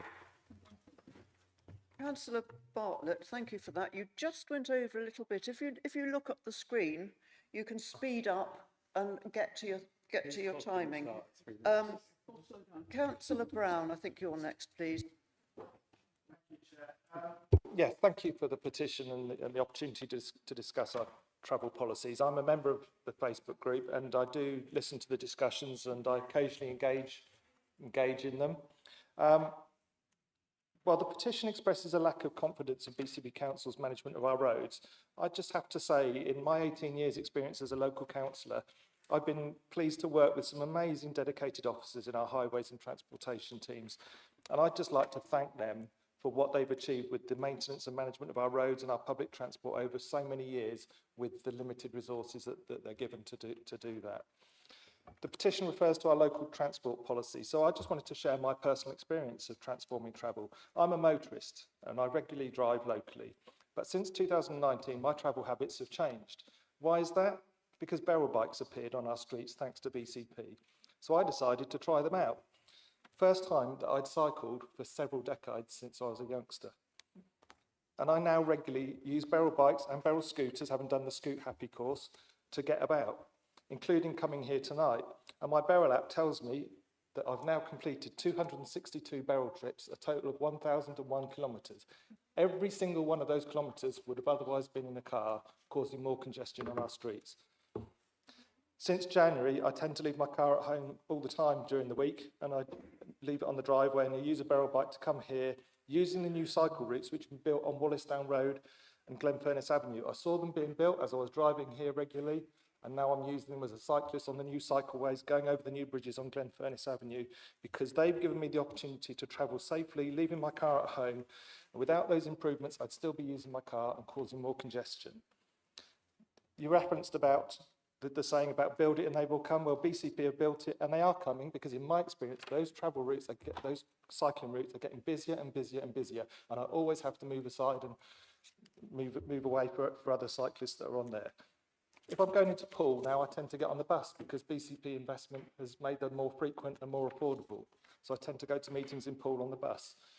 Congestion on our roads remains a problem, but it's a problem of society resulting from our individual decisions. This council has a big role to play in managing our transport networks and giving us all more travel options. But as a public authority, we do not have a magic wand to wave to make congestion go away. It would be nice if we did. But we are all the congestion. Everybody in this room We are the congestion, and we have to be the solution to that congestion by changing our individual travel decisions and considering other options. And the council's role in transforming travel is to give us those options to find different ways of getting around. And I have to say, as portfolio holder for health and wellbeing, I have to say that public health advice is that our health is improved dramatically by regular physical activity. As a case in point, since January, I've lost half a stone, getting barrel bikes to the town hall every week, and I feel so much better. I actually enjoy cycling here much more than sitting in the car and sitting in congested roads, so I definitely recommend it. I've supported the council's travel policies over the years, but I'm always happy to listen to other views and comments and endeavour to make them better for all road users, whether that's motorists, whether it's cyclists, whether it's people walking, whether it's Councillor Brown, you've had your timing, thank you. My advice is download the More Bus app and check out the buses, download the Barrel app and give them a go, they are really good fun, and consider your travel options for each and every trip you take. Councillor Cameron Adams, please.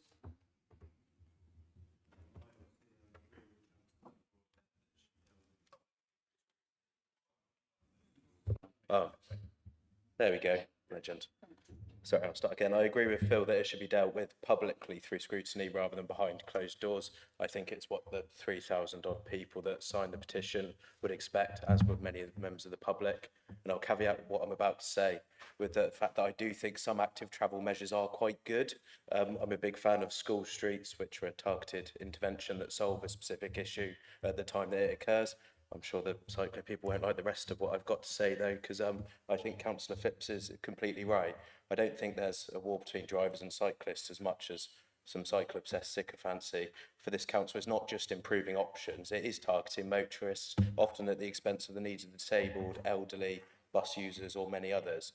With the latest tranche of roadworks in Redhill, I've already heard from many about the devastation and inconvenience it's causing to their lives, including a parent whose son had been late to school just days before their GCSE exams, which has disrupted his regular routine and made it very difficult for him to concentrate, and a local charity that's hemorrhaging business in what should be its busiest month. I also have to say to you, Mr. Moody, how sorry I am that the administration chickened out from meeting you. I met you, and I'm a big boy and I can carry myself, but he wasn't threatening at all. He's a lovely chap. Give him a chance and meet his people. But the problem with the feedback that Councillor Salmon raises, or to fill in the consultation like Councillor Phipps, is that the leader of the council did confirm in a response to an earlier question that she just doesn't care about the results of the public engagement or consultations, even if because it's the tiniest footnote on their manifesto somewhere. So I don't trust that as far as I can throw it, but fill it in anyway. Thank you, Councillor Adams. I've got Councillor Burton and then Councillor Brown, and then we'll close the debate. So Councillor Richard Burton, please. Thank you, Chair. These are really good, aren't they? So to start with, I want to make clear that I'm not a cyclist. I'm not a motorist, I'm not a pedestrian or a passenger. I'm a person who just happens to use those forms of transport. And I think we really need to be clear about that. However, I'm not going to speak on behalf of myself, but I'm going to put my portfolio hat on, or my portfolio helmet, and speak for our children and young people. There are around 74,000 children and young people up to the age of 18 living in BCP Council, which makes up 18% of the total population. They're also our residents. As of August last year, there were 535 children in care. I haven't spoken to all of them, but there was an independent national survey conducted in May last year as part of the YouGov Children and Parents Omnibus Survey that sampled 1,809 children aged 6 to 15. It found that 54% of all trips made by young people is by walking, wheeling and scooting or cycling, and that most walk, wheel or scoot every day. Of all the children, 81% supported more traffic-free paths and quiet routes for walking and cycling, and 78% support more cycle paths separated from cars. 70% support reducing the speed of cars. Also, 88% support free travel for children on public transport. Interesting that they agree with the petitions about this. Now, as I mentioned, 535 children in care for a reason, I mentioned it. We're all corporate parents in this chamber, which means that we're charged to be the best parent for these children.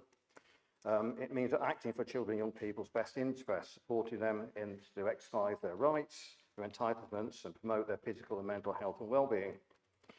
Sometimes we all do things, either thoughtlessly or deliberately, that ends up with us being a parent. Being elected is one of those things. Because of that, we all need to act on the best interests of these children. So I totally agree that we should look at this in another committee, but what I would plead is that whatever committee Emma's going to, that we have young people's voice in that committee. Thank you, Councillor Burton. And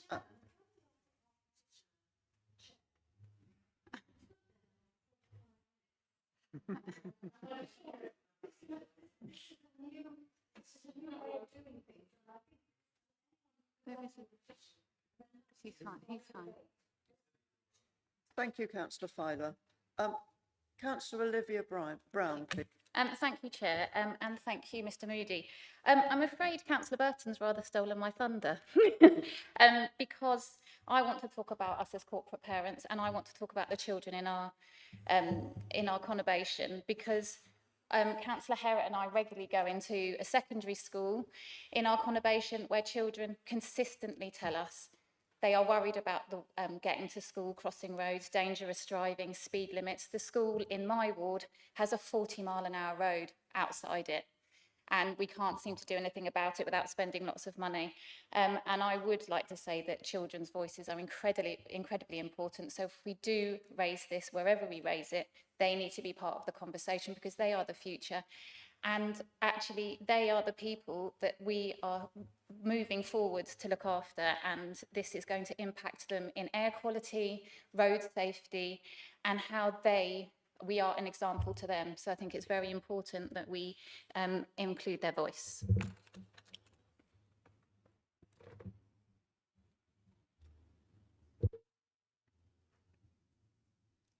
Councillor Hadley, I did say I was going to close the list, but just this once, please put your point. I'll be very quick, if I may, Leader. Just listening to the debate, it's really interesting. So certainly, firstly, I did meet with Mr Moody, with Councillor Herritt, and we invited him to participate in the Transport Conference, which he did, and we invited him to be involved in the TCF stakeholders meeting, which he did. And we do try to balance all of the views that we hear and to listen to all views, and I think that's really important. Councillor Broadhead seemed to suggest that this current administration is not listening. It was actually under his administration that the design for the TCF schemes came forward, and I was actually trying to feed into that process and struggling. So I find that really ironic. The benefits ratio for active travel is hugely. It's much cheaper to do than it is to do public transport, especially when you consider trains. But absolutely, I agree that many of the difficult bits have been left to last and are a problem. That's the challenge that we face, actually, in terms of spending the money wisely and getting the programme done. It's a very big programme for this council to achieve. Thank you, Madam. Councillor Dower, you were the seconder. Would you like to speak now? Yes, I would, please. Thank you. Thank you, Mr Moody, for bringing this petition to Council and raising the issues. I was sorry to hear from Councillor Broadhead that he thinks that members of the local transport of the LPT4 are predetermined. I represent all members of my ward, drivers, bus users, cyclists, pedestrians and school children too. I'm a car driver, not a cyclist, nor do I use a scooter yet. However, I would like to be able to use buses more often and my car less. And I'm also aware of the increase in the number of cyclists who feel more confident now that there are more cycle lanes. LPT4 is there to ensure that the interests of all residents are considered, and I will ensure that all of Mr Moody's points are considered. So therefore, I'm still happy to second this motion. Thank you. Thank you, Councillor Dower. And I think, can I just say, there's another light on. Can you turn it off? And I think it was the wrong one because I had another name up as well. So, right. And now, can I have the proposer, please, to finalise the debate? Thank you, Chair. I don't want to say a lot more because it's been a long debate already. But just to go back and reiterate that the point I made right at the beginning, no one is proposing to force anyone out of their vehicles who needs to use them. And that's just a fundamental misunderstanding of what these projects are trying to achieve. And I don't know how much more clearly I can say that. In response to Councillor Broadhead, Councillor Adams, the proposal I'm putting forward is that this feeds into the LTP4 as a piece of evidence towards the development of that plan, not for the working group to make any decision on it behind any sort of door. The petition represents the views of a significant number of BCP residents, and as such, it should be taken into consideration as part of the development of LTP4. That's my proposal, and I can't for the life of me see what there is to object to there. Joe and I have also taken the time to meet with Mr. Moody in recent weeks, and I hope he would agree that we had a productive meeting and that we were willing to listen to the points that he and his colleague had to make. So I hope that people will support my proposal that this is taken forward to be fed in and taken on further as the viewpoints of our residents within LTP4, within the development of that very important piece of work. Thanks. Right, thank you, Councillor Kate Salmon. Now, members, we've all practised how to vote, I believe, so we're going to the vote on Councillor Salmon's proposal. So, I don't know. No idea.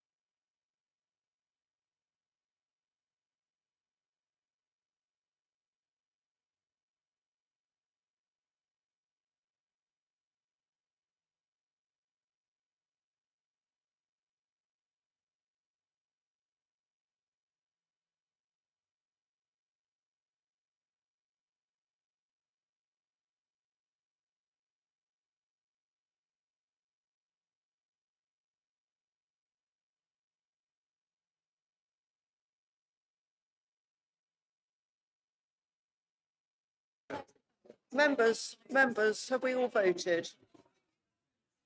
Councillor Adams, are you? Yeah.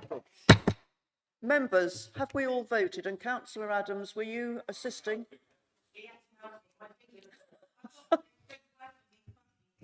Right, so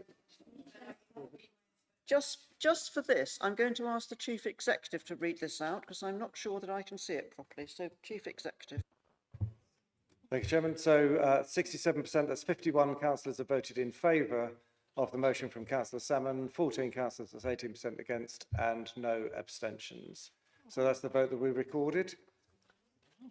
So that means that the motion was passed. And therefore, the petition gets referred to the LTP4 working group.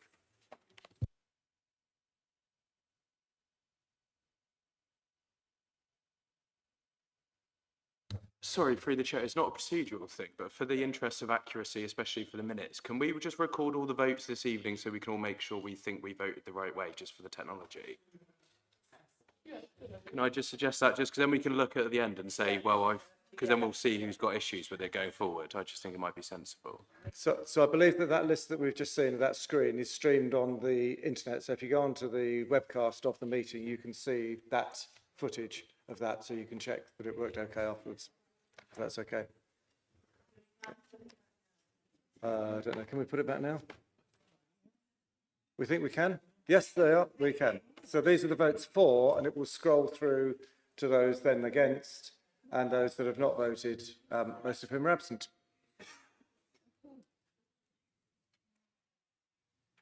Cool. Right, members, are we happy with that? I think that was very good. Thank you very much for that. Yes, first successful vote. Well, a vote anyway.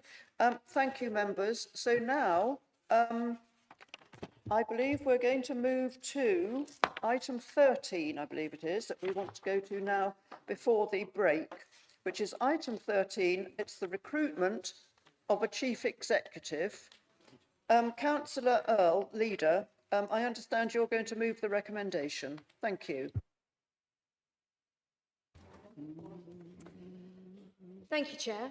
Earlier this year, Graham Farrant, our Chief Executive, who has served BCP since the formation of this council, told me he was going to retire. It was clear that finding a replacement wasn't going to be an easy task, especially when Graham has guided our council successfully through some of the most challenging times with positivity and tenacity, bringing decades of experience to the role and leading our corporate management team, delivering complex reorganisation and also working calmly alongside a rather complicated political makeup. We embarked on a 5-month, very thorough process to recruit a new CEO, led by a cross-party councillor selection panel, facilitated by Penna, an experienced recruitment company, our Director of People and Culture, and an independent observer to ensure that the entire process has been fair and equitable. After long listing, it included external interviews, technical interviews, candidates producing videos for the panel, and then in-person assessments, including speed networking, presentations, and formal interviews. We also had stakeholder engagement sessions which fed into the panel, including public organisation representatives and business leaders, members of the community, councillors, staff network chairs and trade union members, and corporate management boards. I wanted to take a moment to thank all the individuals who gave up their time to take part. The feedback was valuable and helped us draw useful conclusions and consider what we wanted to probe further with our candidates at formal interview. I'm delighted that the process was successful in identifying a suitable CEO, and I'm excited that if the council agree the recommendation, Aidan Dunn will take up the role of CEO, as well as Head of Paid Service, Electoral Registration Officer and Returning Officer, as in the recommendation. Aidan is an accomplished and forward-thinking public sector leader with over 3 decades of experience spanning local government, the civil service and the NHS. He is qualified, experienced and local. I have every confidence that Aidan will work effectively with all councillors in this chamber, as well as our staff, to run our council and deliver for our communities with the energy and enthusiasm that he demonstrated to many of us last week. We have a lot to do here in BCP Council, and I'm keen that we all get on and deliver for our residents. Aidan brings the skills that we need here in Bournemouth, Christchurch and Poole to continue our development, deliver on our priorities and provide valuable services to residents. And I have confidence in the process and want to thank the officers for their support, Penna for their facilitation, Bernadette for making sure it was fair and equitable as our independent observer, and my council colleagues on the cross-party panel. Thank you. Thank you, Leader. Do you have a seconder? I'm happy to second. Thank you. Thank you, Councillor Cox. Now, members, if we did want to debate this at all, we will have to go into exempt session. So do I see Councillor Connolly, are you waiting to debate? Because we will clear the room if so. Can you just say yes or no? Yes. Right.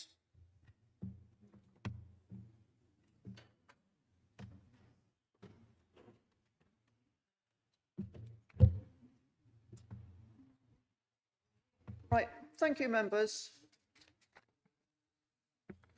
Under section 100A(4) of the Local Government Act 1972, we move that the public be excluded from the meeting for the following item of business on the grounds that they involve the likely disclosure of exempt information as defined in paragraph 3 in part 1 of the Schedule 12A of the Act, and that the public interest in withholding the information outweighs such interest in disclosing the information. Now, I need a proposer and a seconder to move us into this exempt session if we need a debate. Thank you. I need a proposer, please. That will be Councillor Canavan. Do you have a seconder? Can you put your microphone on, Councillor? Yeah, I'll second that, Chair. Right, thank you. So we stop the live stream and go into exempt session. Thank you. Yes, so sorry, we need to vote. Just do it for show of hands. Right, well, can we have a show of hands on this one? To go into exempt session. To go into exempt session, sorry. That's the majority. Yeah. Yeah, the majority wish to do that. So yes, we now stop the live stream and clear the chamber.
So, councillors, we're going to...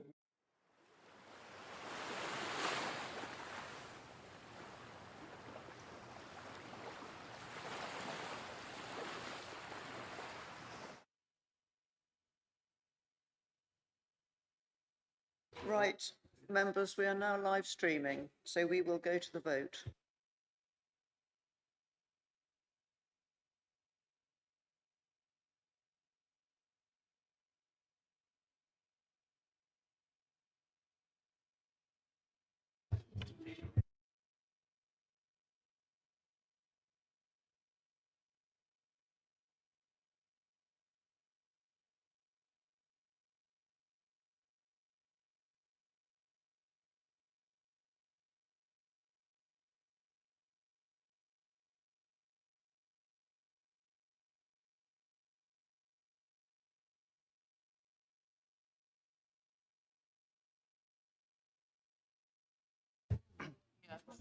So, councillors, we're now voting for the recommendation that's on the paper as moved by the leader.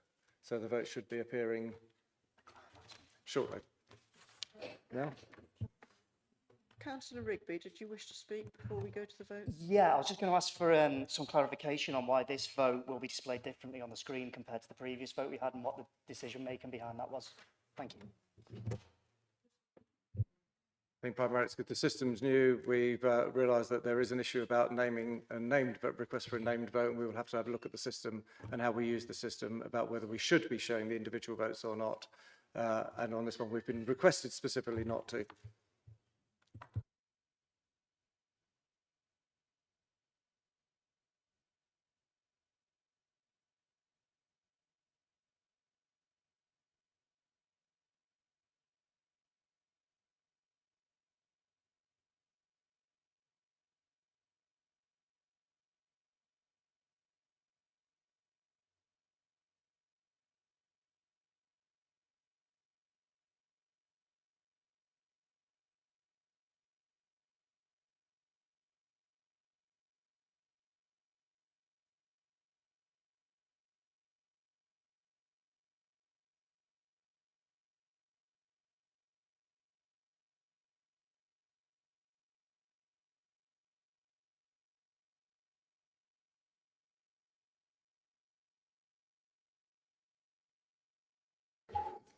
Can I just ask members, has everybody voted? We think you have. Yep.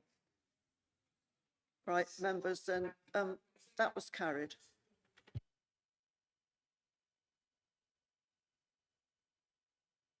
Right, members, I'm going to suggest we now go to our 2-hourly break, which is actually 2.5 hours. Thank you.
Thank you, councillors. We're live now, and we're moved back on to the recommendations from the Cabinet and the other committees. And that's items 7 to 11. They're going to be taken separately as set out on our agendas. And we need to highlight that there are decisions on some of the issues which have been taken under delegated powers by the relevant bodies, and they're not before the council. So I'm going straight to item 7, Pool Bridge, minute number 142, Pool Bridge to Hunger Hill Flood Defence Scheme, SIL funding proposal, and I'm going to call on Councillor Andy Hadley. Thank you, Madam Chair. This is, I think at the meeting before last, we had an overview of the application of SIL, and this is one of those schemes in rather more detail. And this scheme has been investigated and developed over some years, but we're at the point now where the planning permission is being considered, and we are hoping to be able to proceed on this financial year. The costs are, as outlined in the report, £29 million for delivery of all of the works in a single phase. What the team have been trying to do is to meet the 1 in 200 year flood risk for the area. And there is obviously a challenge in terms of what's already built and whether we can do that in one go and how that impacts the existing frontages and businesses that are operating in that area. But it is about protecting the historic core of Poole Town and important for the many householders in that area. And that's why we've had the money from the Environment Agency. We are waiting to hear whether the further £6.5 million that we asked the Environment Agency to fund because of inflation over the period when we've been working on this is available. But the request to Council is to approve the allocation of £7.3 million to the Poole Bridge Hunger Hill Defence Strategy from SIL funding for the financial year. Councillor Andy Martin, I think you're second. Yes, indeed. Thank you. Did you not wish to speak?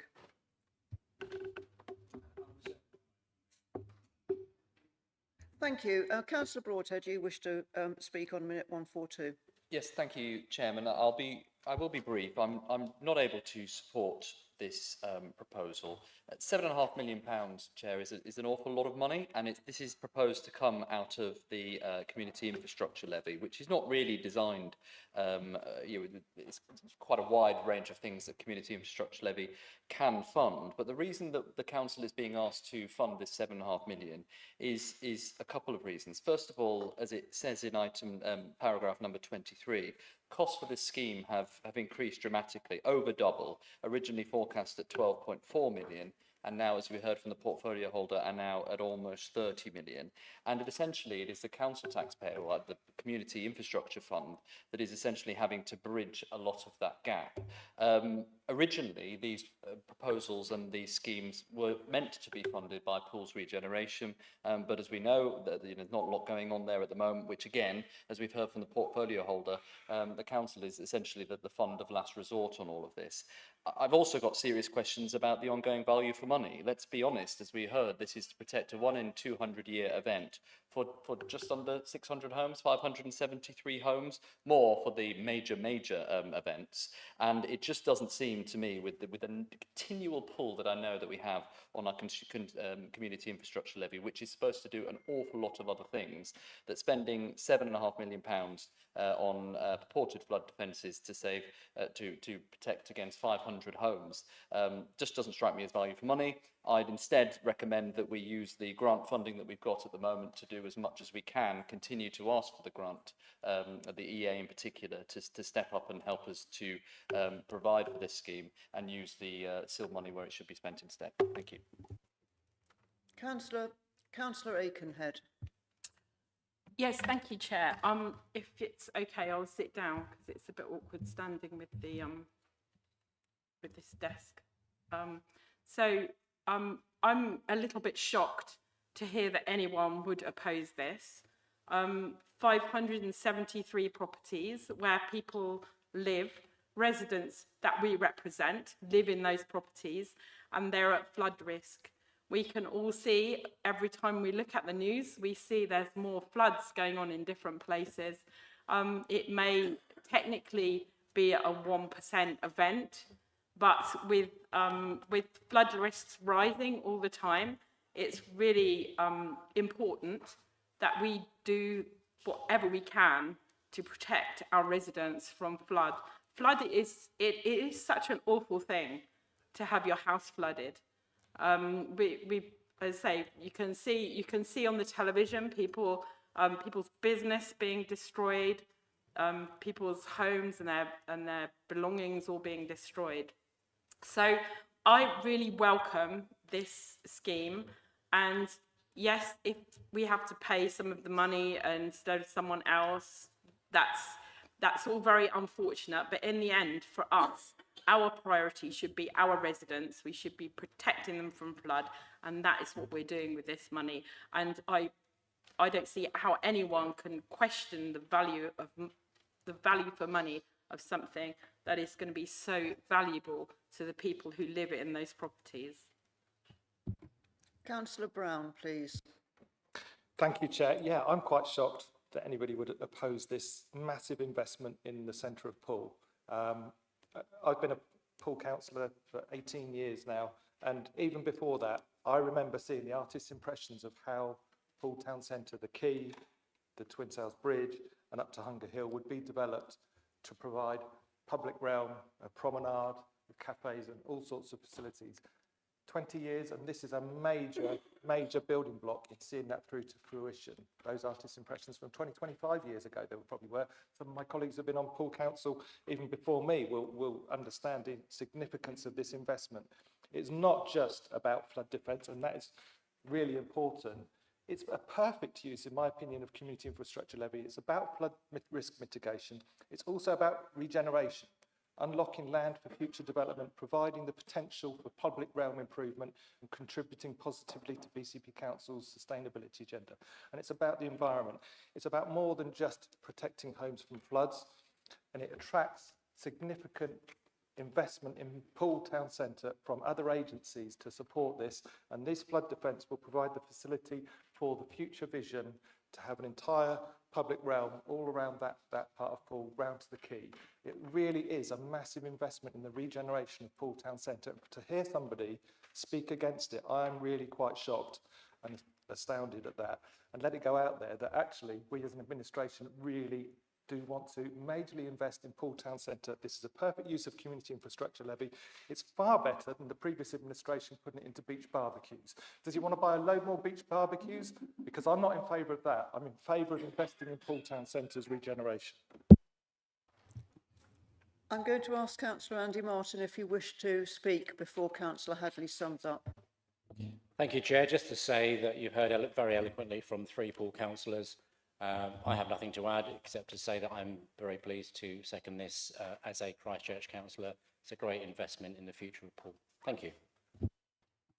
Councillor Hadley, would you wish to sum up, please? Thank you, Chair. Yes, I didn't say this is from strategic SIL because that was the allocation that we made at the previous time. So it's strategic rather than community SIL. £2 million of SIL is coming from the London land development that is going up on the West Quays. So part of the opportunity, apart from saving the historic core of Poole Town, and as Councillor Aikenhead said, there's a lot of businesses there. There is also the significant investment we've made in Poole Museum and other older historic buildings in the town. It really is the core of the town of Poole. But it does unlock the opportunities for redevelopment along the whole of the West Quays, and the Environment Agency would expect us to provide some match funding for their grant in aid. The grant in aid is specifically about saving places where people live, residences, but it does allow us to do an awful lot more. And as Councillor Brown said, there's been a very long history to this. Not least, we have invested already in the front quays. We can't do a partial job as Councillor Broadhead suggested, because the water will just get round the end of it. Thank you, members. We're now going to go to the vote on this. Thank you.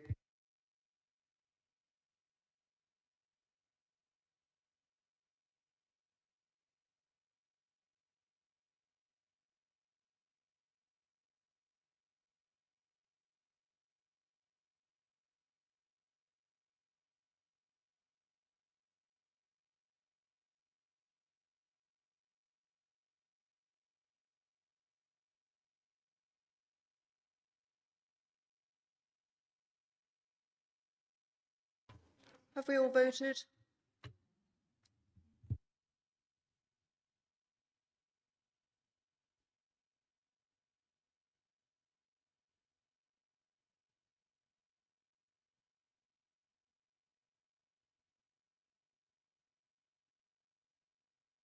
Yes, councillors, that's carried. 67%. Thank you. Item 8. Cabinet from the 2nd of April, minute 145. Children and Young People's Partnership Plan 2025 to 2030.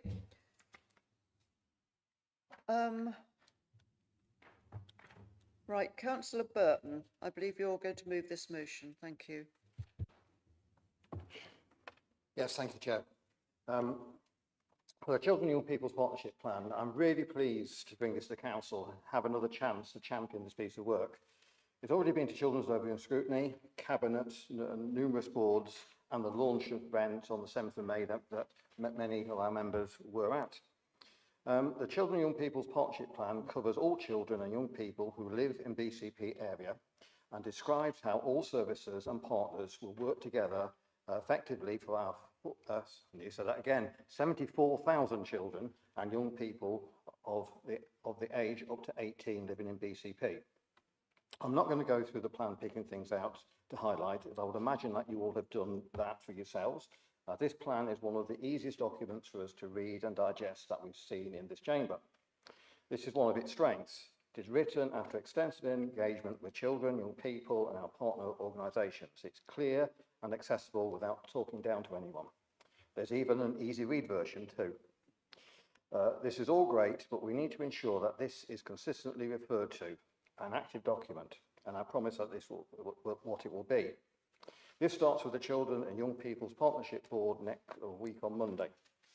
I did say I wouldn't pick things out to highlight, but I would say that it does say that BCP is a great place to live, where all children and young people have the best possible opportunities in life and are supported by the community to flourish and grow in order to succeed. Finally, I'd like to thank everybody who's been involved in the production of this, especially the young people engagement team, and especially the young people who shared their thoughts and voices. Thank you, Chair. Thank you, Councillor. Have we got some Councillor Macron wanting to speak? Can I ask Councillor Wilson to second this?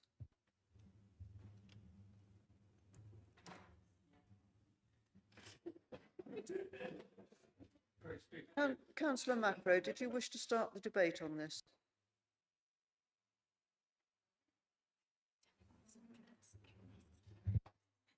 Oh, It's you. she's to come off.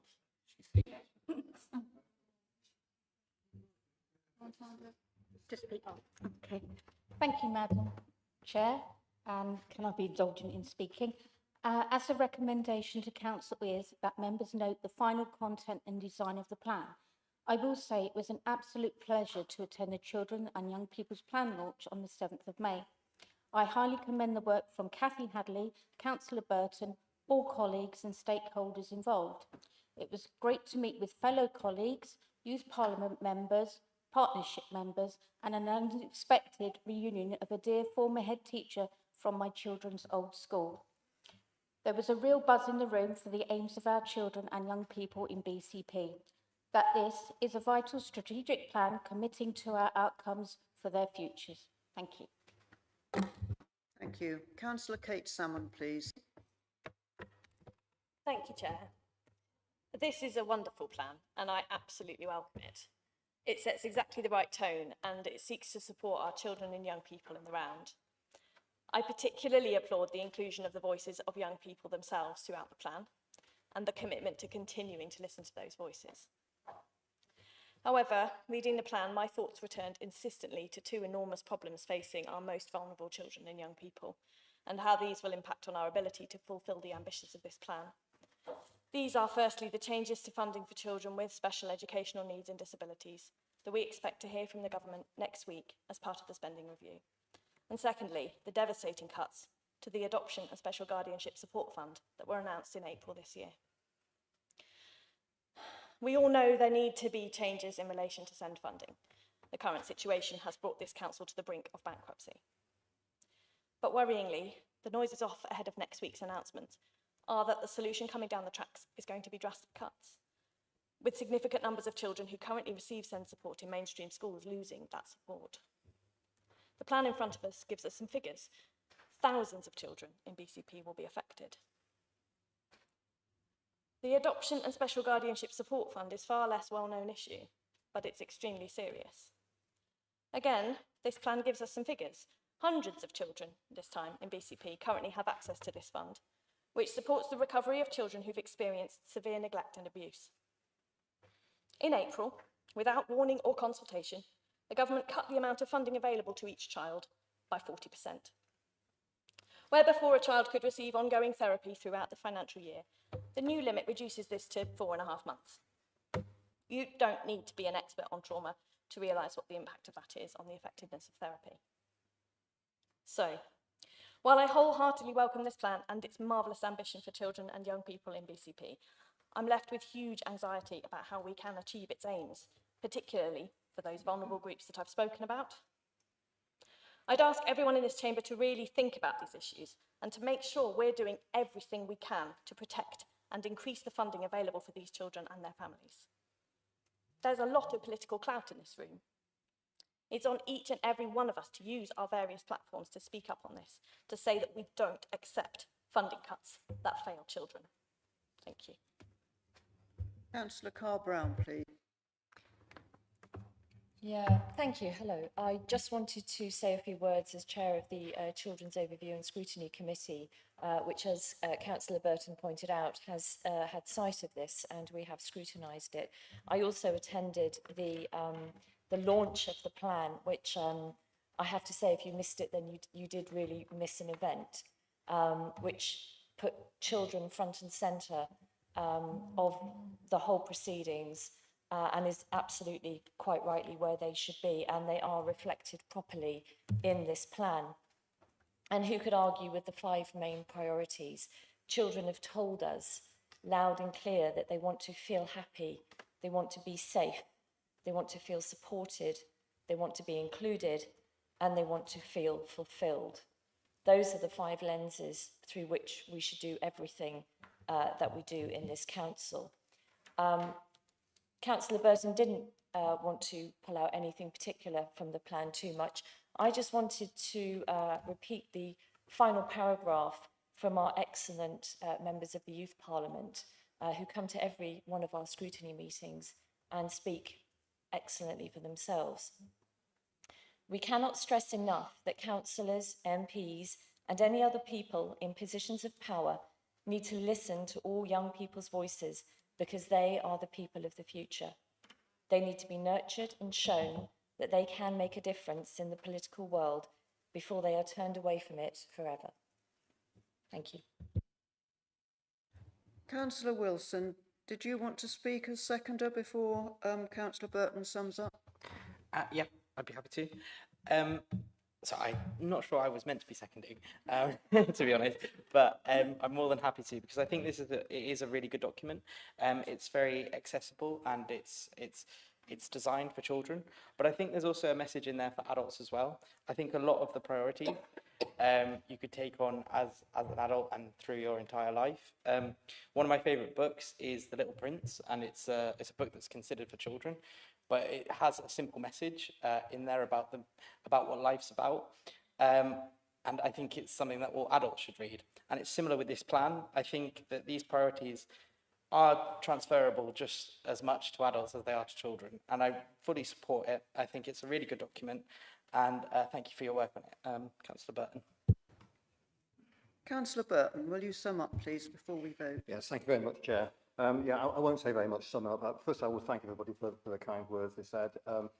Councillor Kay Salmon, I also worry about funding,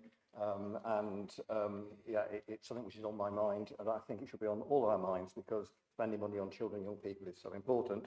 However, this plan is about what we're trying to do here in BCP, and I think it's a good plan because of that. Thank you for mentioning the 5 priorities, because And the thing about this plan is everything's so obvious, isn't it? When you actually read it, it is, yes, of course, that's what we want. You know, it's obvious in its simplicity. I'm not going to say more. I just hope everybody else will agree with me. Thank you, members. We'll go to the vote now.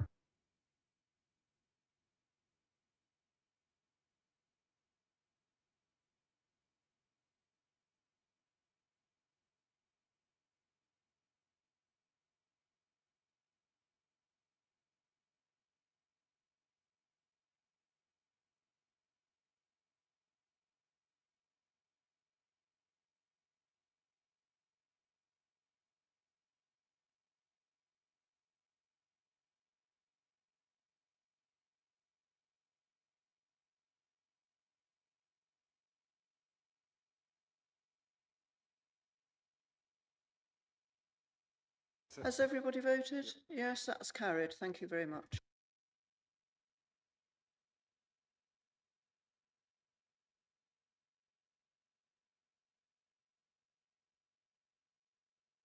So as we'll work on the percentage.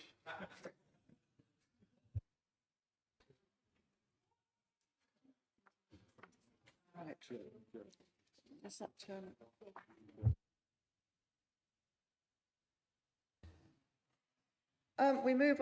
moving on now to item 9 from the Cabinet, 13th of May 2025.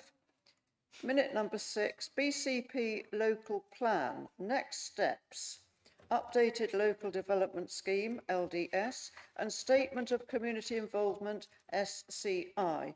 Councillor Earl, I understand you're going to move the recommendation and Councillor Phipps will second. Thank you. Thank you, Chair. I may speak for over 3 minutes just because there's quite a lot to explain because of the scrutiny stages and things like that. Thank you. So we submitted a draft local plan last summer and it went to examination in January and the inspectors rejected it.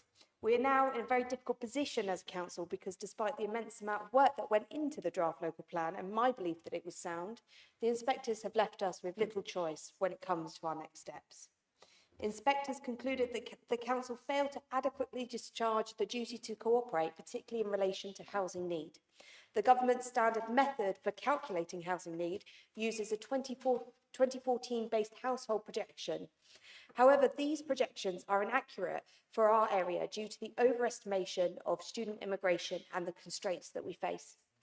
The previous national planning policy framework allowed us to use an alternative method more appropriate to the needs of our area to deliver 1,600 homes a year, which we could meet without requiring our neighbour authorities to accommodate any shortfall. This is particularly important to us because under the new framework, we will, and we need to deliver 3,000 homes a year when the most we have ever been able to deliver at our best is just a third of that in 1 year. Now, I have grave concerns about this approach as our constraints will mean delivering will be difficult. We have sea on one side, 2 harbours, protected heathland around us and many. So working out where they will go is not going to be easy and it will take every councillor in this room to challenge themselves on what they know of our areas and where we could deliver homes. It's vital that we do that though, because we risk losing control of planning if we can't demonstrate a 5-year land supply. It will result in planning by appeal, with the committee pretty much defunct. It will result in delivery of housing that meets neither our community's needs nor the ambition of the Labour government. We're looking at luxury flats, second homes, profit before people rather than responding to need. This government approach puts quantity over quality and does little to provide safe, affordable and accessible accommodation for local people. This is a very real risk. It happens elsewhere. I've urged MPs to consider this in their representations at a national level, and I've also been vocal about it in our own local government networks. We need an infrastructure-first approach, bringing forward key regen sites and working with partners with government to deliver. I welcome the ambition of the government to build more homes, but the planning system is not where to do this. We have 8,000 homes already with approval. We need government to address the issues of viability, the lack of skills and the rising costs in our construction industry, rather than putting powers into the hands of developers. However, the inspectors were not persuaded that there were exceptional circumstances that justify the alternative, and therefore we are required to work with our neighbours to address the shortfall. We do already work with them on things like nutrient neutrality, strategic transport and employment needs. The inspector's post-hearing letter from March 2025 indicated that Council did not engage constructively, actively and on an ongoing basis during the preparation of the plan on strategic housing. Paragraph 37 of the inspector's letter stated, there are two options open to the Council, either to withdraw the plan from examination or to ask that we write a report setting out our conclusions. The latter option would incur further expense and the contents of our report would likely be the same, very similar to this letter. My recommendation to Council is that we take that on board and we move forward pragmatically, not only because of the additional costs indicated, but because there is a statutory requirement for local authorities to have an up-to-date local plan and to review our plans every 5 years. The current plans, including the Bournemouth Core Strategy, the Christchurch Core Strategy and the Poole Local Plan, are all much older than 5 years.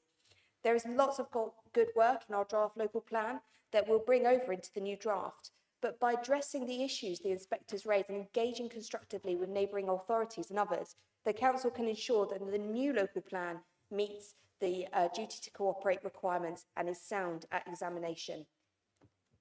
I think I'll stop there. Thank you. Thank you, Leader. Councillor Phipps.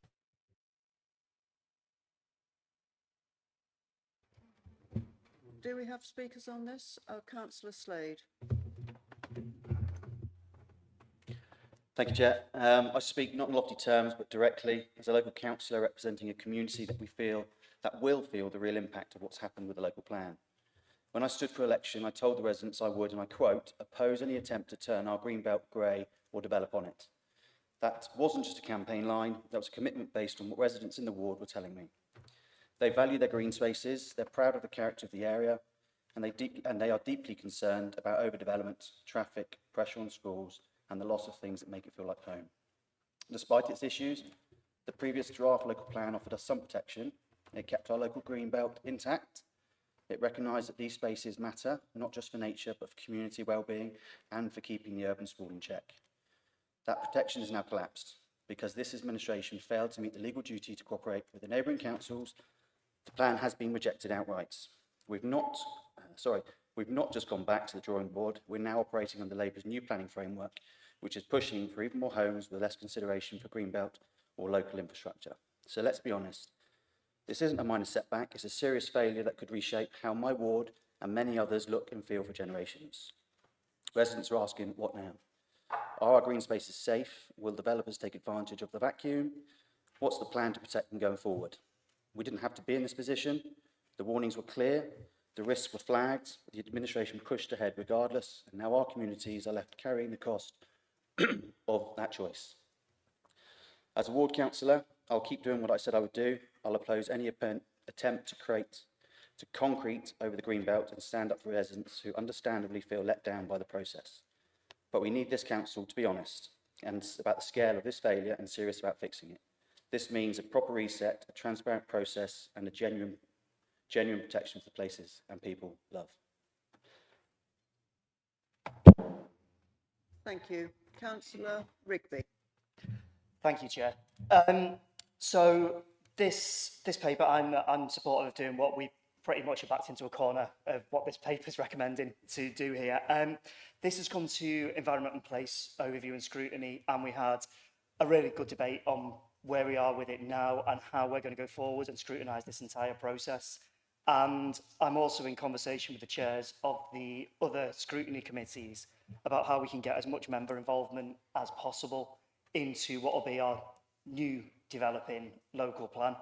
And I think what's really important and what really, really concerns me is that this local plan, we're going to start the development of it, but it's going to be after the next local election round that this is completed and goes out. And we need to make sure that we work together to create a local plan which we can all get on board with, because this is bad where we are now.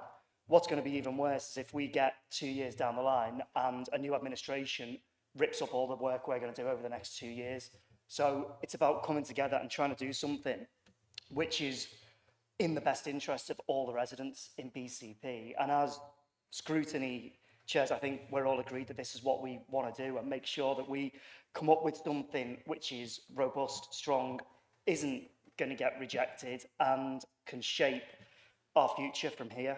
We've got to address the immediate concerns, and we've looked at that as well in Scrutiny about what we can do with SPDs, so additional planning documentation, but with no policies to anchor them to, we are where we are without an ability to put in these protections, without the ability to change what SIL we're getting from local areas. So this is just a plea from me, really, about putting political divides aside and coming up with something which is really good, is going to protect our green belt, is going to protect our coastlines, our rivers, and all of our residents as well. Thank you. Councillor Moore, thank you. Yes, thank you, Chair. Yes, I was a member of the Working Party for the previous BCP local plan, and this was BCP's first local plan, and I think we were then working to a different set of criteria from a different government. Much is being made about the duty to cooperate. However, the report does state there was a history of cooperation and joint working with neighbouring authorities during the plan preparation on a range of cross-boundary issues. However, what we didn't engage on was the matter of housing, and the reason behind this was that in 2016, the Office of National Statistics advised Bournemouth had a significant overestimation of student emigration figures. This was adjusted by the ONS for its projections from 2016 onwards, but this meant that the 2014-based household projections were inaccurate. As the NPPF allowed an alternative approach where there were exceptional circumstances which placed housing need at 1,600 homes per year, BCP Council could identify land for this amount of need, and therefore there was no shortfall to be met by neighbours. The local plan inspectors, however, were not persuaded that there were exceptional circumstances in BCP which justified an alternative approach to assessing housing need. So, we are now being asked by government to build 3,000 homes a year. That's 45,000 over 15 years. And out of these, we must build 1,500 affordable homes every year, which is 22,000 over 15 years. And these figures are mandatory. I do appreciate there's a growing need to build homes for local people, but these housing targets will be extremely challenging for this area, as we are, of course, limited in terms of available space to build new homes because, amongst other constraints, like our beautiful but sensitive heathland, we do have a rather stunning coastline, neither of which appear to have been considered. I also understand we have in BCP granted planning permission for 8,000 homes which have not been built, and government definitely needs to look into the reasons behind this situation to see what can be done to solve or improve it. Having outlined some of the problems we face, I will support the recommendations because obviously we do need a new local plan, and the government is making it quite clear that's what they expect us to do. Doing nothing is clearly not an option. Therefore, we need to get on with it and make every effort to work constructively. Thank you, Councillor Moore. Councillor Broadhead. Chairman, a few of the previous speakers talked about the fact that this is not an ideal position that we're in, and that we are in somewhat between a rock and a hard place with the decision that's before us tonight. Chair, I'd actually go further. I think this is probably one of the most consequential decisions that this council will have to take during this term. The local plan is always really important. It governs absolutely everything to do with the fabric of a local area. And as the leader outlined earlier on, whilst our last local plan wasn't perfect, it did offer a lot of protections of our natural beauty, protections you've heard from Councillor Slade of our delicate and very important green belt. But it was also ambitious. You know, the maximum number of homes BCP has ever delivered was 1,200. The local plan said 1,600. So I think we all got largely behind the fact that it was a correct level of protection and ambition. The reality of the failure of the local plan at inspection stage isn't just, oh, well, we're going to have to do a new local plan on new figures. The impacts on that, I don't think anybody has really understood at this stage. And for any residents that are watching, let me paint a bit of a picture. What is the difference between having to build, on average, 1,200 and almost triple the number of homes, as we heard from Councillor Moore, mandatory? The reality is Greenbelt will be gone. There is just, I've seen the workings out, there is no way to protect any semblance of our Greenbelt with these new mandated figures. What it also means is not just mild urban densification, it will be urban densification across the whole of BCP, not just what we consider to be the urban areas of Poole Town Centre and Bournemouth Town Centre. If you don't like the fact that there are too many tall flats in BCP at the moment, just wait until what we have to do in this plan comes to fruition. There will be high-rise blocks littered throughout the whole of BCP, and there'll be frankly nothing that we'll be able to do about it, not to mention the impact that that will have invariably on our infrastructure.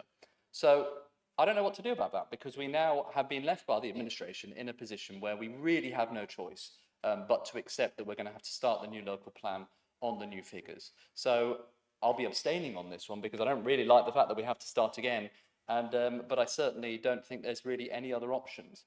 One final point I would leave with, Chair. I was the portfolio holder that shepherded most of this process through. I think Councillor Phipps in particular has done a very good job in the end stage of the process. But let's be honest, if I was stood up here right now, still in charge, and the plan had failed because of what our administration has done, I know what many of you would be saying. You'd be calling for my head, you'd be saying, who's going to resign because of this? So I will delicately ask, who is going to take responsibility in the administration for the fact that we are now having to completely change a local plan that's been worked through for very many, many years? I'll just pose a question. Thank you. Councillor Canavan, please. Thank you, Chair. Councillor Rigby will be concerned that, once again, I agree entirely with what he has said. I'm glad the message has got through, though, that this is inevitable and that this is mandatory. I mean, just in case anybody hasn't forgotten, this government was elected on a massive majority with a very clear commitment to do this. It was elected to deliver that plan. We are expected as a local authority to assist this government in delivering that plan. That's our job. And I am getting confused now that the administration appears to be getting their defence in early about how all this is just too difficult. I've heard that too many times, Chair. We have to get our heads together and do this. I'm grateful for Councillor Rigby and the Environmental Place opening the doors to try and get us jointly working on this plan, but we do need to do it. So I'm happy with the recommendations. The big concern that I have, frankly, Chair, is what we do in the meantime, because that's 2 years away, this plan. What do we do in the meantime to deliver more houses? Obviously, I'm not holding people's attention here. I am concerned that we are not doing anything in between now and when this plan is delivered, in order to try and achieve what it is we know we are going to have to achieve. So I am fully expecting more legislation, more changes in the planning environment, more pressure on us as a local authority to deliver the government's agenda. And I just don't see any sign in any of this paperwork about how we are actually going to address that. I'm happy to help, happy to get involved, but this document doesn't tell me anything about how this administration is actually going to take this agenda forward.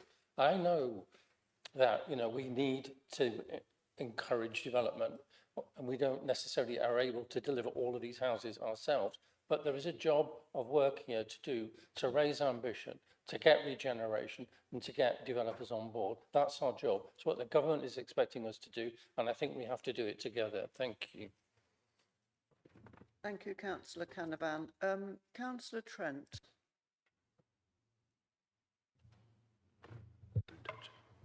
Thank you.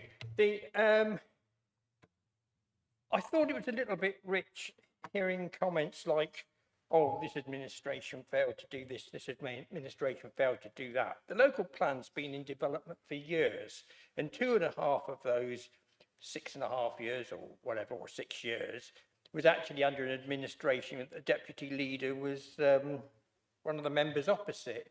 So I think, you know, the point was made earlier on that this is a joint effort and we should all work together to try to get the best out of it. I'm disappointed. I feel angry every time I drive down to Poole. I pass a development which was permitted ages ago but has not been built. There's an empty site there, and I'm sure they're waiting for it to be worth more before they sort of start building. And personally, I don't think leaving it to the private developer is the way forward. And I wish the government had been a little bit more ambitious in making sure that the bulk of what was being built was traditional council housing, because quite frankly, that's the only way we will get out of the trouble that we've been in for years. There's about a 40-year downfall, and I think it's the loss of council housing has been responsible for it. So I think it's really unfortunate that this is going to create some awful problems, but I really think that somehow we've all got to work together to push it forward the best we can. And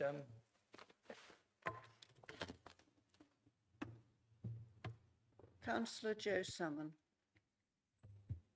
You have to turn it on. Oh, am I wrong? I think you were going to go, aren't you? Sorry, it's a different salmon. Councillor Kate Salmon then, thank you. Thank you. So the failure of our draft local plan is devastating. Let's go into this with our eyes open. For the next 3.5 years, we'll have little to no way of preventing inappropriate housing developments across BCP. Sorry, I'll try. Because our planning policies are out of date. Pretty much any scheme that provides new units, regardless of size, location, design, type of tenure, will get the green light under the NPPF. We know that here that means lots and lots of small flats that will become second homes and holiday lets. These won't go anywhere towards solving the housing crisis. In fact, they will make it worse. I have to disagree with Councillor Broadhead. It doesn't really matter what we decide on this item tonight, because the choice is really just between withdrawing the plan now or withdrawing it later after an expensive report. BCP is left without an effective planning policy for the next 3.5 years, whatever we do. The best we can do tonight, and it's very, very little, is get the process of developing a new local plan underway as soon as possible to keep the time frame to a minimum. So I'll be supporting these recommendations. Thank you. Thank you. Councillor Brown. Yeah, I agree with where we are and what we need to do to progress this local plan. But I just wanted to reflect, and I think this administration is ambitious in terms of development, and what Councillor Canavan has said about needing to be ambitious to build these numbers. And certainly nationally, my party's policy is quite similar in terms of the numbers that we want to build across the country and the ambition we have for building social housing as well. So I quite agree with that level of ambition.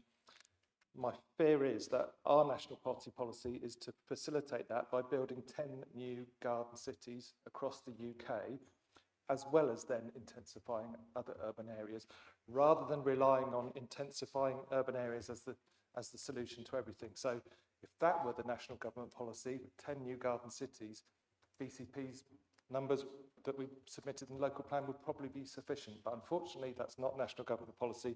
So it is down to us to build, build, build. And my fear is the consequence of that and the implications for the local plan. I agree with the numbers, but just being focused on the numbers, I fear that we'll end up building the wrong houses for the wrong people in the wrong places. Much as Councillor Salmon's just said, you know, these won't be the homes that will house local families. They won't be in the right suburban areas and the right places that people want to live. There will be the wrong homes for the wrong people in the wrong places because of having those mandated national government figures. So I agree with the overall policy nationally, but I don't agree with the way it's got to be implemented by local authorities. Councillor Farquhar. Thank you very much, Chair. Didn't plan to speak on this, but it's one of these key points is that we are where we are. I'm repeatedly at planning committees whereby the weighted balance, because we don't have a neighbourhood plan, a local plan, or indeed neighbourhood plans, is such that the developers get to choose what they get to build. Consequently, I'm in support of this particular proposal. because we have to crack on and get a local plan, because developers are at the moment choosing, because of weighted balance, what type of properties that we have.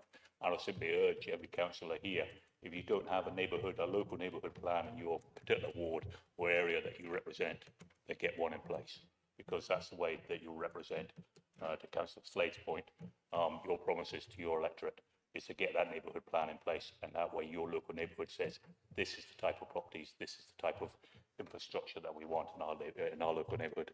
So I will be supporting this proposal. Councillor Aikenhead. I just want to make one point that I feel nobody else has made. The main reason that we need to build these houses is not just because the government is telling us to. It's not because otherwise we'd lose control. It's because there are young people that live in our area, in Bournemouth, Poole and Christchurch, who want somewhere to live. That's why we need to build the houses, so that our young people can live here, not out elsewhere in either garden cities or in other cities where people are building. And if we don't build enough houses here, then our young people won't be able to live in them. Councillor Phipps, do you want to speak before the leader sums up? Yes, thank you, Madam Chairman. I think that the leader and Councillor Moore have explained the situation we're in very well.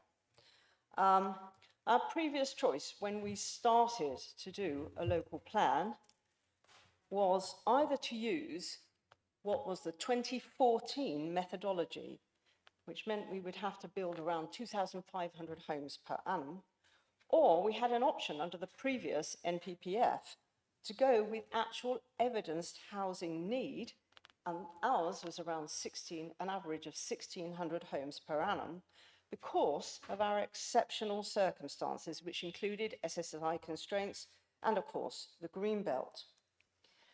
I would just like to address what has been said, that this is a failure of the administration. Well, actually, it isn't, because I'd like to remind you that this council voted and agreed that plan to submit it to the inspector.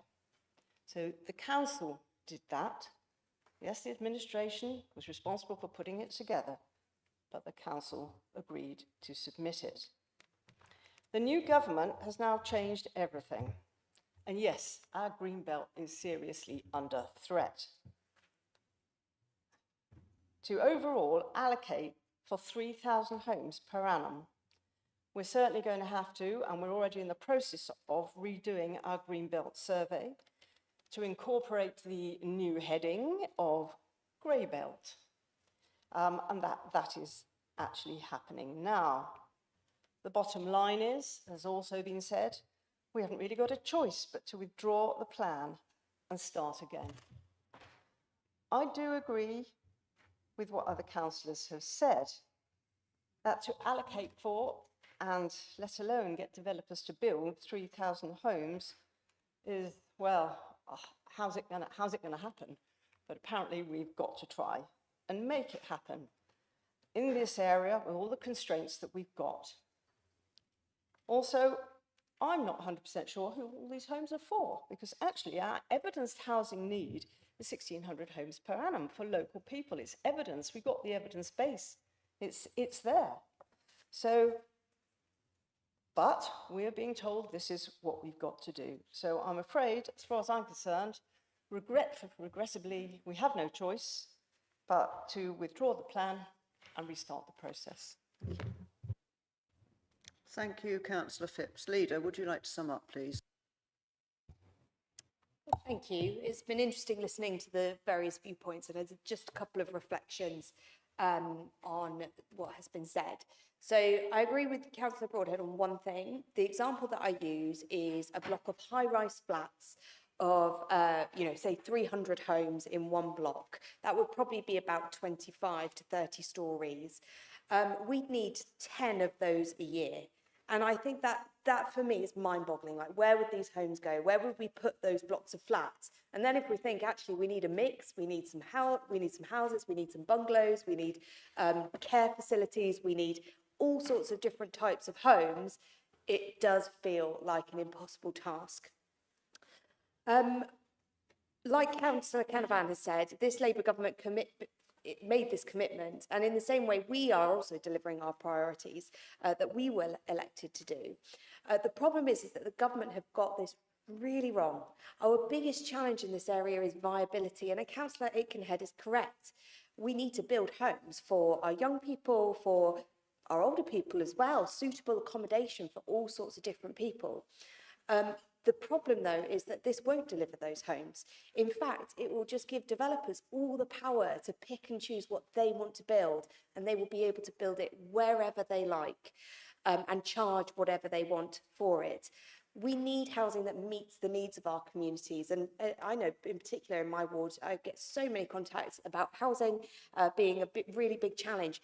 But I would urge you to speak to your MPs about trying to get this considered in a different way, because just changing the local plan, just doing mandatory housing targets is not going to actually fix those needs. And I'm actually concerned that it's going to make them worse for people who are already struggling with housing. I did just want to touch on what Councillor Broadhead said, because like many Conservatives, he's probably looking at the local election results and thinking, yikes. It looks like we need to find something easy to campaign on. And when they know all too well that this is a well-formulated draft local plan, that our officers did a tremendous job representing this council at the examination, and this was our best shot at demonstrating our case.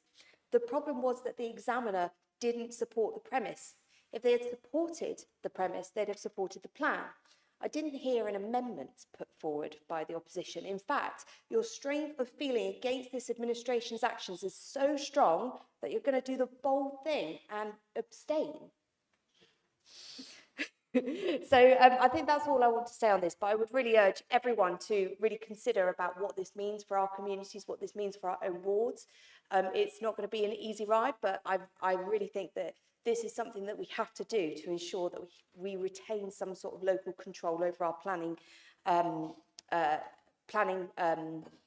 system and prevent developers being able to run roughshod over our area. Thank you. Thank you, Leader. Members, we're going to go to the vote now, please.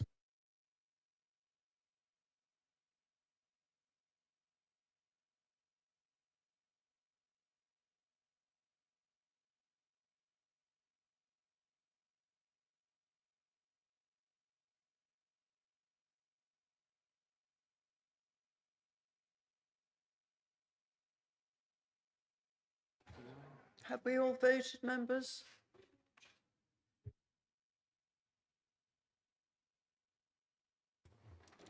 Right, yes, carried with 88% apparently. Thank you, members.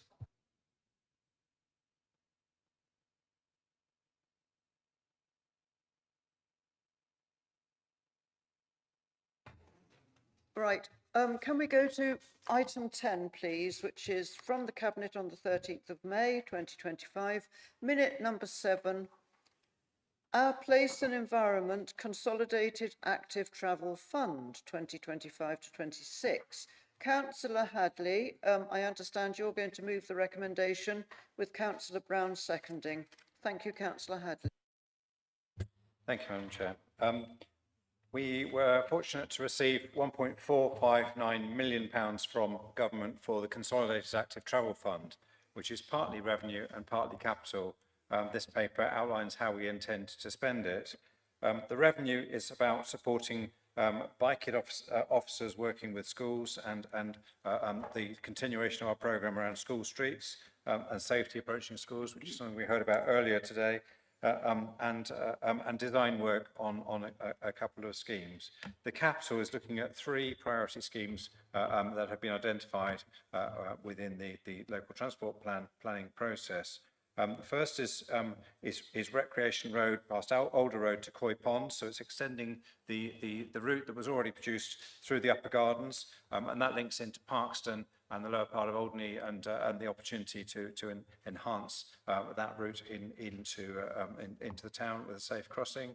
The second one is on Highcliffe Road, Toucan crossing on the dual carriageway between Somerford and Holborn roundabouts, which is the highest ranked pedestrian crossing on our programme. We have many crossings and nowhere near enough money to deal with them, but that's the highest one in terms of need. And the third one is Parkston Road in Poole, a Toucan crossing connecting Poole Park to Birdshill Road, which again is a high priority within a local walking and cycling improvement plan. So those are the recommendations, and it's a real challenge in terms of the amount of money it costs to do a single scheme, but they are the ones that were felt by the officers to be the highest priority. Thank you. Councillor Brown. Yes, thank you, Chair. I'm happy to second it. And I will actually just speak briefly on it. I'm familiar with some of the locations and I fully support the report. Certainly the Recreation Road to Coy Pond improvements, and I've experienced that on a barrel bike, and actually those are quite welcome. But I will also speak on the Highcliffe Road Toucan crossing between Somerford and Holborn roundabouts, which is on a dual carriageway. I'm not too familiar with the issues around there, but it looks to me very familiar to, we've had a new crossing installed on Ringwood Road, just near my ward, by the Turberry Retail Park. That was the result of 3 fatalities, where people took a chance to cross the dual carriageway, and unfortunately 1 pedestrian was killed, and on another one, a pedestrian and a motorcyclist were killed in the accident. And the coroner's report asked us to review the safety on that route, and we've installed a crossing very similar to this one. And I think that will save people's lives. And I think us voting through this improvement, this really high priority crossing on that dual carriageway, we may well save people's lives by making this decision. They'll never know it, we don't know who they'll be, but I think we'll reduce deaths and serious injuries on the roads by installing that, so I urge members to support it. Right, members, there is going to be some debate. Councillor Hilliard. Thank you, Chair. I'm supportive of the paper as it will be funding practical schemes and support positive initiatives, especially around schools like the popular school streets, and also in Christchurch, the Barrett Road bus, which I'd all recommend that you go to YouTube and see what it entails, because it is a positive. It gets a lot of parents and children on their bike to school, and it's a modal shift, which is the way forward. The scheme in my ward, again, it's been engagement with local school, the secondary school in particular, where we have 1,500 students coming out, probably half of them going west, and it's a busy road. There are already crossover, and there is already 1 Toucan crossing. But as you can imagine with children, they want the easy route, and they are dicing with death on a dual carriageway. So this scheme will be very proactive. We haven't had no fatalities, so this is very timely. I support it. Thank you. Thank you, members. That is the debate. Does the proposer wish to sum up?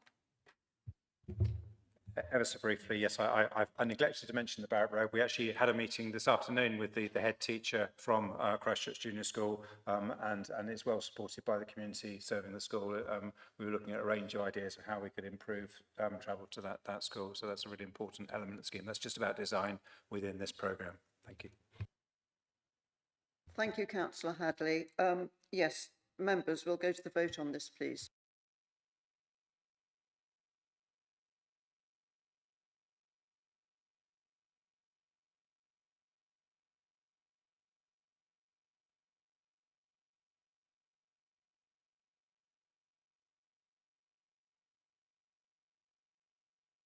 Yes, have we all voted? Right, 96% for, so carried.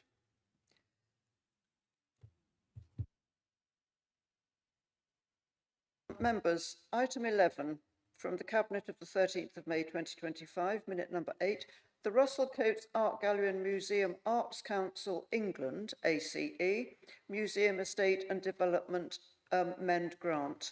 Councillor Andy Martin, I believe you're going to move the recommendation and Councillor Wilson will second. Thank you. Thank you, Chair. I will be brief, although this is a very, very good story. So at Scrutiny on May the 12th, I was able to talk at some length.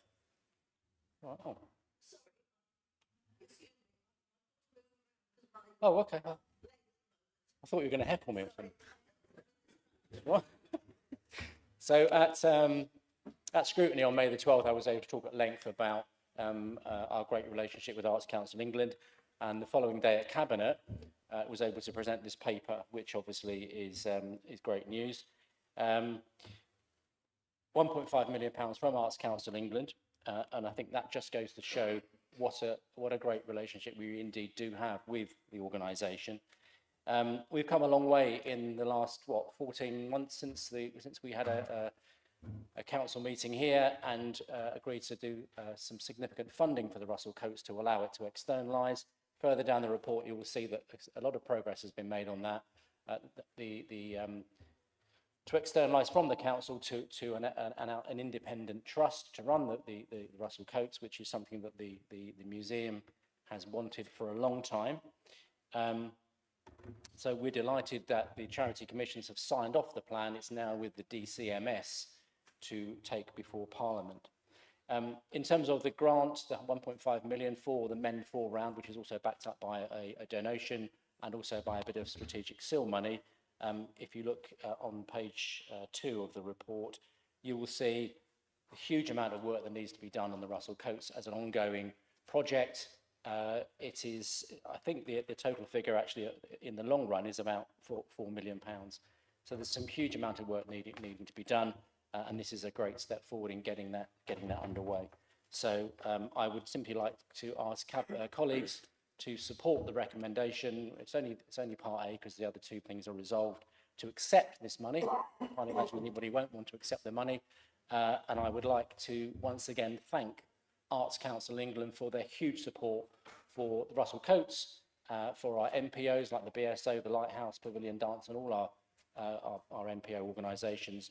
They are truly great friends of ours, and I think the amount of money they've given to us and our projects in the last couple of years is about £5 million. We would be really stuck without them, and I hope I can thank them, and I hope the whole council will join me in thanking Arts Council England. Thank you, Chair. Thank you, Councillor Martin. Councillor Wilson, you're going to second, I believe. Thank you, Chair. I will keep it brief because it's late, but really happy to second this, echoing all the sentiments that the portfolio holder eloquently put forward in terms of how fantastic it is to be accepting this money and have the support of the Arts Council. I would just like to mention Sarah Newman as well. The work that she's put into this has been, throughout the process of externalisation and throughout her time as the manager of the Russell Coates has been fantastic. So really, really happy to support it. And just to, if you haven't been to the Russell Coates, please do go. It's a fantastic gem in our local conurbation. So thank you. Councillor Broadhead, you wish to speak. Yes, thank you, Chair. Just to echo the points, the Russell Coates Museum is just an absolutely incredible community cultural asset, and we need to protect it. We need to invest in it. And it's, of course, really, really welcome that this money has come in through the Arts Council. And again, as the portfolio holder has said, we're really beneficial to have a very good working relationship with the Arts Council. And I do think we need to put on record not only our thanks to them, but also our continued optimism about working together with projects in the future. I think it's also worth this council noting the considerable effort that's gone in from many others that have been involved in this journey, notably those on the Russell Coates Management Committee. Stuart Bartholomew very ably chairs that. It's vice chaired, of course, by Councillor Lawrence Williams, and who's been victimised, I think, into doing it again, Adam Frost and many others. So I think a big shout out to all of those for the tireless work that they put to make sure that work happens behind the scenes. And also, one of my colleagues that's not here tonight, Councillor Beasley, with his work on the Arts Council. The reason that we keep getting this money through from the Arts Council is the very long the long process we've had over very, very many years of not only fostering a relationship with them, building those bridges, but also delivering on investments that they've given us before. So thank you to all those on the Arts Council. Thank you to the Management Committee. Thank you to everyone involved. It's a good news story. Councillor Williams, would you like to speak? Yes, thank you.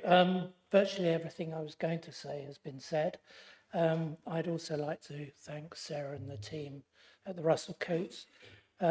Unfortunately, the Russell Coates is still Bournemouth's best kept secret, and I would urge everybody, if you haven't been, to have a visit. It's really something really special. They deserve every penny the Arts Council are giving them. I was on the Arts Council for 8 years, having recently retired, and Councillor Beasley took over. And I relentlessly pushed the Russell Coates and other MPO related business from Bournemouth. And it's obviously starting now to pay dividends. Again, I would urge you to vote in favour of this. Thank you. Councillor Martin, Andy Martin, would you sum up, please?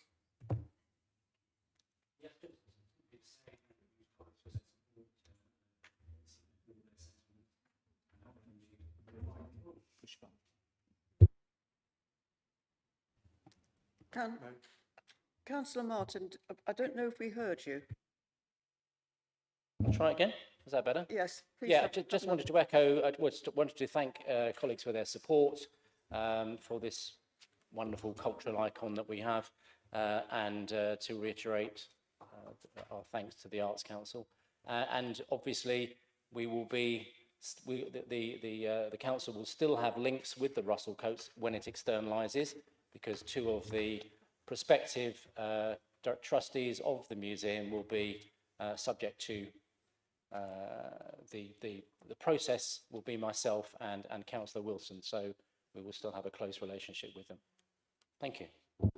Thank you. Members, we go to the vote now.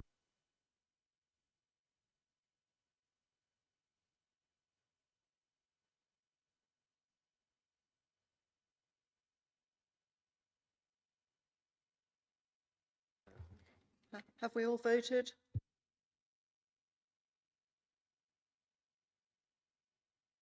That's 100%. Thank you very much, members.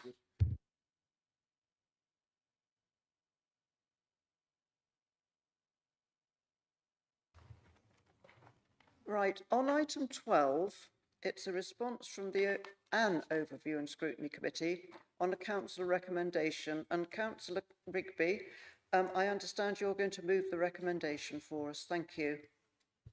Yep, that's right. So hope this is a pretty quick one. On the 25th of February, full council, a motion was brought here, which was seeking council support to lobby the government and on building control, and also to look at what we could do as a local council. Part of that motion was to refer the motion itself to the Environment and Place Overview and Scrutiny Committee for recommendation of the policy position. We heard that on our 2nd of April meeting, and during that we assessed that we couldn't add any value to the motion at that time because the motion that had been passed by full council, so the policy position was already decided, so we didn't add it to the work programme. We did, however, decide that we may scope out something different in a future meeting, which we did at our last one. We had some officer input, and there will be some new national legislation coming out in October based on building control. And we will again, once that has come out and we've got time to digest it, we'll see if there's any value that can be added by the Environment and Place Overview and Scrutiny. But this is just to note that we have refused to take that into consideration on our work plan. Thank you. Thank you, Councillor Rigby. Do you have a seconder, please? I hope so.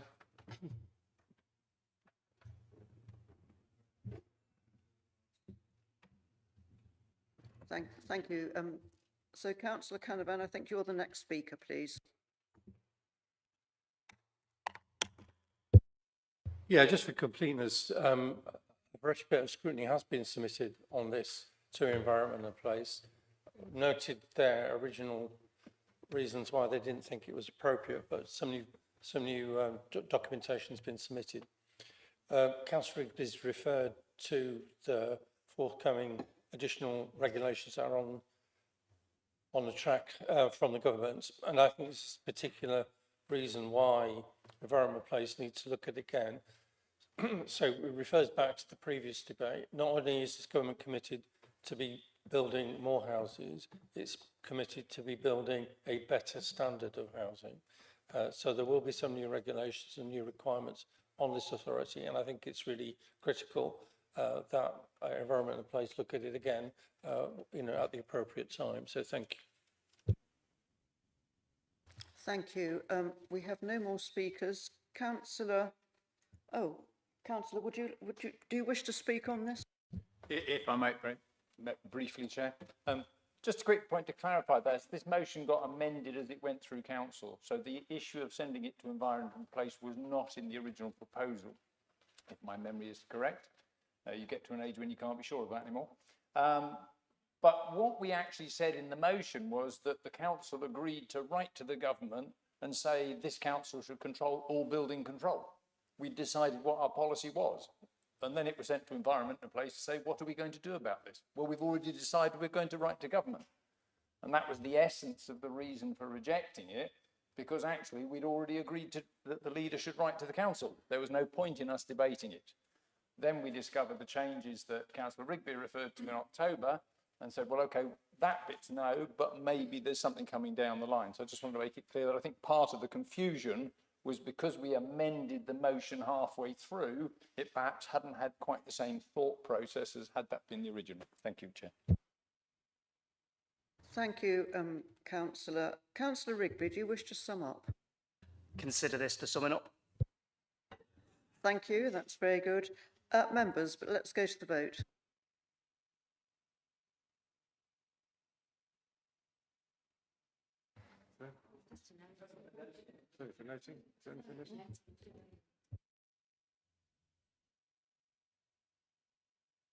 Well, although we perhaps didn't need to vote, we're all voting, so well done.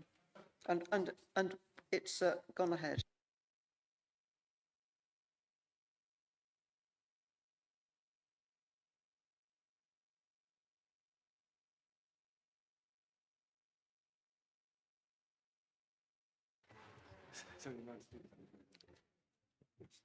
Right, members, on agenda item 14, we have a motion protecting and revitalising library services. This is from Councillor Cooper, who I call upon to move this motion, please. Yeah, I move the motion. Someone going to second? Am I to speak? I'm very tired. Yes, I'd rather you did, please. Yes, thank you. Where do I start? Libraries are really important. They're kind of embedded in our kind of psyche, if you like. But I just want to tell a story. So imagine a young working class person in a council estate up north, and the Manchester rain is falling and things in the house are not very comfortable. And he walks through the rain and he's trying to get off the estate. The house is a bit chaotic. Things are not going too good. And he's walking to the library. He walks under the motorway bridge, the M62, and that's a little bit of relief from the rain. And then he goes into the library. The library is a safe space. Where he goes in, he's welcomed by a human being and discovers books. He discovers language that he's not heard before. He opens books and he sees places that he would really like to go.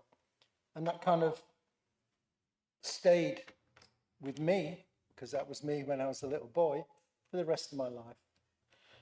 I speak as the voice of the people of Hamworthy Library at the moment, and the residents of Hamworthy who are really, really into their library, and they want to save it. They understand the cuts, they understand what's going on, they understand that the council hasn't got a lot of money, but what they see is things that they lose in value in their communities are disappearing. And we'll take the example of the cafe at Hamworthy Library. Now, we do know that there's fiscal myopia that closed those, but what that was is taking the heart out of a beating library in the community and putting it out in the street.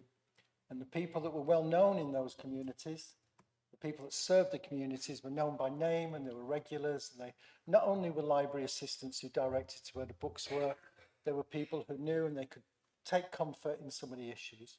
So we kind of really value them. And I know that the portfolio holder, Andy, has done really good work and continues to do so. In fact, he was with me a couple of, I think it was last week, was it, Andy? We were working together, community meeting, 30 odd people sort of turned up. And what came out of that again was this value of the library. They turned up to an empty space and they are worried that the next round of cuts, because we don't know, are going to impact them even more. And there's become a new thing of moving staff around within libraries as well. So they no longer know the people by name. Of course, they're quite nice, but they keep changing the staff in rotation. And I think that is another thing we have to look at. I'm very tired, so I'm not really explaining myself very, very well. I hope you support the motion. I think if you don't support libraries being sustained and developed and embedded in our communities, then there's something quite wrong. There are places of liberation that were born out of the struggle for equality and social justice, where young people, children and families, I will stop soon, accessed imagination and a wealth of knowledge that you weren't judged by how much money you had in your pocket. So, thank you. Councillor Canavan, I believe you're seconding.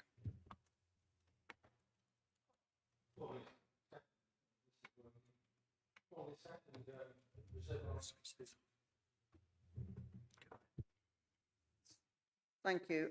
Then Councillor Andy Martin, I believe you wish to speak on this. Yeah, thank you, Chair. I'd like to move an amendment which I have shared with Peter and Patrick, and I believe they've accepted. I don't know whether it's been circulated to other members of the council. Just yes, it has. Yeah. So, shall I speak on that, on the amendment? You're okay to see you've accepted it, yeah? Yeah, great, thank you. So, okay, I can speak on the amendment now?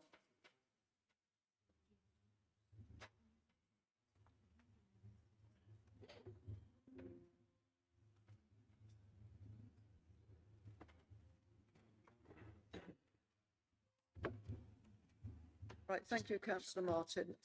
Members, we need to agree that we're accepting the amendment. Can we consent to that, please? So right. Okay. So that the amendment, which we've all got on our machines, is now the substantive motion. Thank you, Councillor Martin. Thank you. Can I have a bit of time back? Thank you. So, thank you, Chair. Colleagues, I've spoken a lot inside this chamber and outside the council in the past 2 years about the importance of our libraries. In an age when so much of our public sector is broken and has been lost, as I've said before, I believe the libraries are our last line of defence and our first line of defence for our communities. So let me first of all thank Councillor Cooper for bringing his motion forward and Councillor Canavan, because any opportunity to talk about the value of libraries is of course welcome. And I also thank them both for accepting the amendment, which I was only able to share with them just before the council meeting, but I thank them for that too. Having visited Hamworthy Library, as Councillor Cooper says, twice in the last year, and the last time only last Thursday, I know how passionate he is about it and his community as well.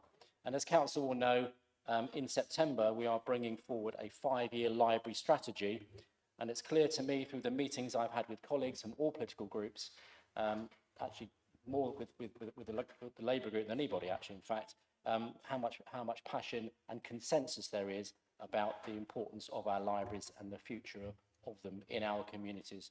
So again, can I thank all colleagues who've made contributions, whether I've met them in their libraries here or chatted on the phone. So our strategy will aim to do many things, but above all to evolve public library services to keep delivering for local people and communities and highlight the long-term return on investment, both financially and by contributing to the variety of agendas for social good. It will be an ambitious strategy. Turning to my amendment, the changes simply seek to do a number of things. To put some context around why we had to make some savings in the 24-25 budget because of the £40 million budget savings that we needed to have a balanced budget. to recognise that the library service, like most other services in local government, have been a victim of 15 years of central government underfunding. You only have to look out in other parts of the country where libraries are being back closed because of this. To add an important call to action by our members of parliament to lobby and pressure the government for more desperately needed resources, to ask the leader to contact the MPs and the culture secretary to point out that we are ambitious, but our ambitions and our visions will not be able to be realised without proper funding from central government. To recognise that whatever we do, we must do in consultation with the DCMS, and to acknowledge that any certainty around the involvement of any new town or parish councils. Councillor Martin, I think you're going into the second speech now, so could you wind up? Yes. Anyway, to mention that the town and parish councils, it would be premature to put too much in that before we've even had the community governance review. What the amendment does not do is to change the sentiments behind Councillor Cooper's motion, and I hope, he's obviously accepted, and I do hope colleagues around the chamber will accept the sentiment behind my amendment and support it. And once again, thank you to Councillor Cooper and Councillor Canavan. Thank you. Thank you. Councillor Jeff Hanna, you wish to speak. Thank you, Madam Chair. I am very happy to support the substantive motion. The original motion rightly expressed concerns for the future of the library service and the value of libraries as resources for the community. It also sought some explicit commitments, which, with the library review still in progress, seemed a little premature. Councillor Martin's amendment has retained the thrust of the original motion, which is as I would expect. The amended motion also rightly puts all of the ideals and aspirations of the original motion in the context of the Council's financial circumstances. It recognises that local government funding is no longer as it once was, not least because of the cuts in government grant over successive years. We can never be reminded too often of our Director of Finance's calculation that we now receive £100 million less a year from central government than in the past. Were we still receiving that £100 million a year, we could have libraries galore, open 24 hours a day, with cafes humming with contented users. But we have lost that funding. Already reductions in opening hours have had to be made. Hamworthy's Cafe has suffered the consequences, and our ambitions need to be tailored to the financial reality of the circumstances that we are in. The original motion also understandably looked to the possibility of our libraries being supported by parish and town councils following the community governance review. That too was premature. Our consultation on the proposals remains open. We await its outcome, and we await the final decision of the council as to whether new councils should be formed, and if so, which. While the original motion recognised the potential for local areas to improve the offer to residents, it is too soon to map out how best this might be done, and Councillor Martin rightly proposed deferring this to a later date. Lastly, Councillor Martin included in listing the support of our members of Parliament and of the Secretary of State. That is as it should be, although it is not just our library service that is reliant on recognition by central government that local government funding is in crisis and needs a dramatic overhaul. It is right across the board. For its realism, I'm fully supportive of the amended motion, now the substantive motion, and I would invite all members to support it. Thank you. Thank you, Councillor Hanna. I've got down here Councillor Joe Salmon, is that right? Thank you. Yeah, it's me this time. I've not jumped in the queue for Kate. So I like this motion. I don't think anybody could argue with the sentiment that's expressed in this motion. Libraries matter. They're a key space for communities. They're where education happens, social connection, community cohesion, all of those things. But I really like the amendment Andy Martin put in. I think I was going to put in something very similar had I not seen this had happened. I would have contacted the person who moved the motion, but that is missing from the minutes or the papers or whatever, which was a bit frustrating. I did ask, but nobody came back to me. What was missing from this motion, unamended, was any recognition of the wider context here, the root causes of the problem and how we really fix it. And I really think it's worth remembering, because I remember the budget debate when we cut for library spending. That was last year.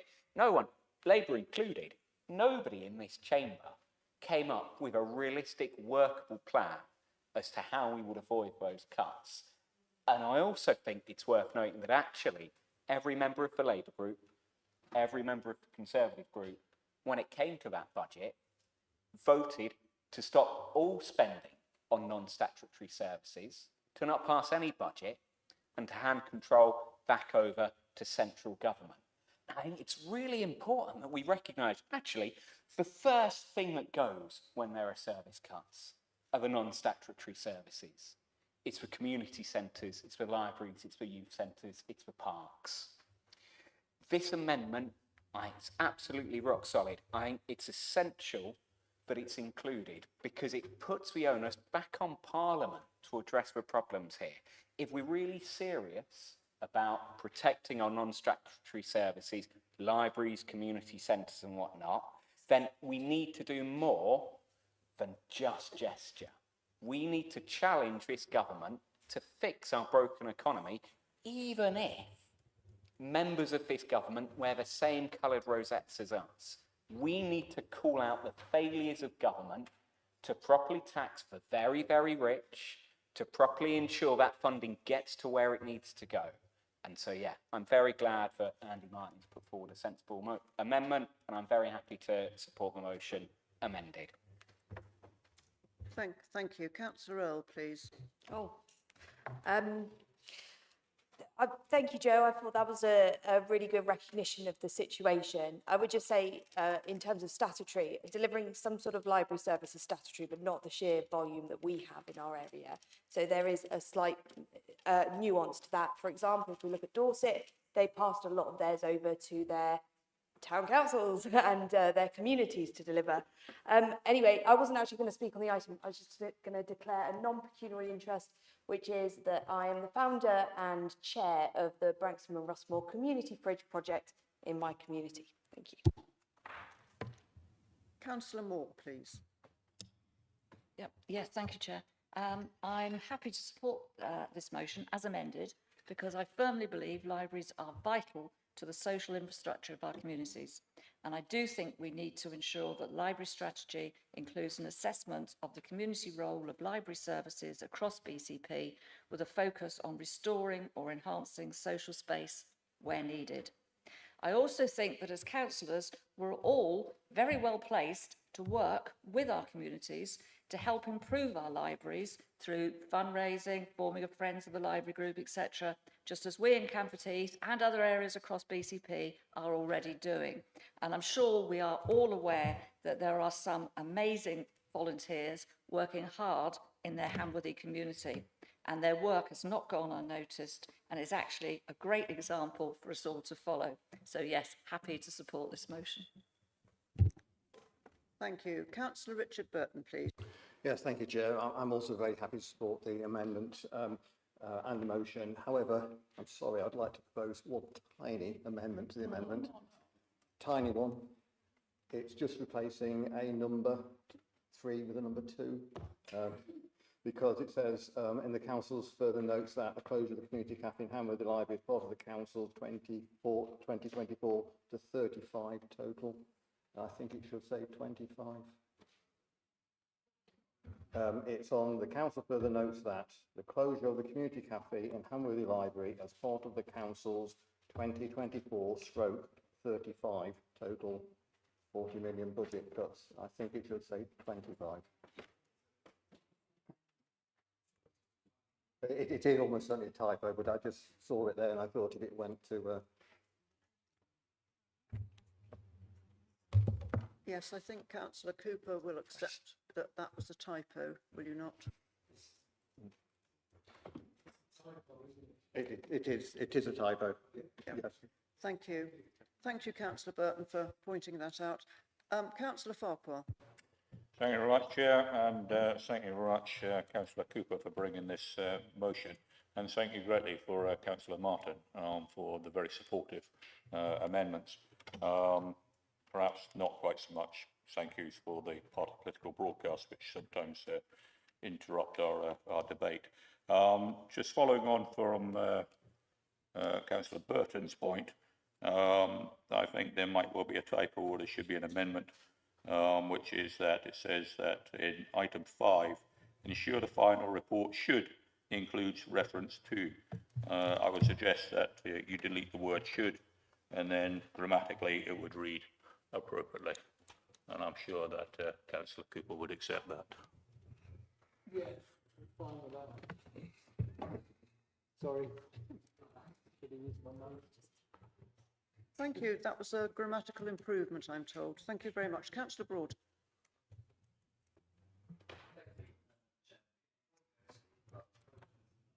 Me to, sorry, I wasn't going to speak, but some of the comments tonight has prompted me to just kind of correct the record on a few things.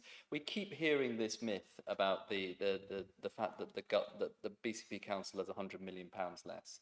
The reality is, over many years, local government, as many know, they've been paying attention, local government funding has moved away from purely government grants to a reliance on council tax raising power, retention of business rates, as well as government grants. The actual core spending power of BCP Council has actually increased by 100 million between 2019 and 2024-25. That's a core spending power which is made up of government grants combined with council tax and business rate retention. That's £100 million more, not £100 million less. Chairman, they're not my statistics. They come from the government's own website. So, you know, I say that as context because it has been brought up in the meeting, and I think it's part of my second point as well. I actually was in the mood for supporting the original amendment as unamended. The amended motion that we have in front of us, it just is just so feeling sorry for itself that it just doesn't seem serious. It's littered with language such as, well, we have to write to our MPs, otherwise anything that we want to do will remain beyond our control. We can't possibly do this because of the financial situation. Colleagues, there are always choices that we have as a council.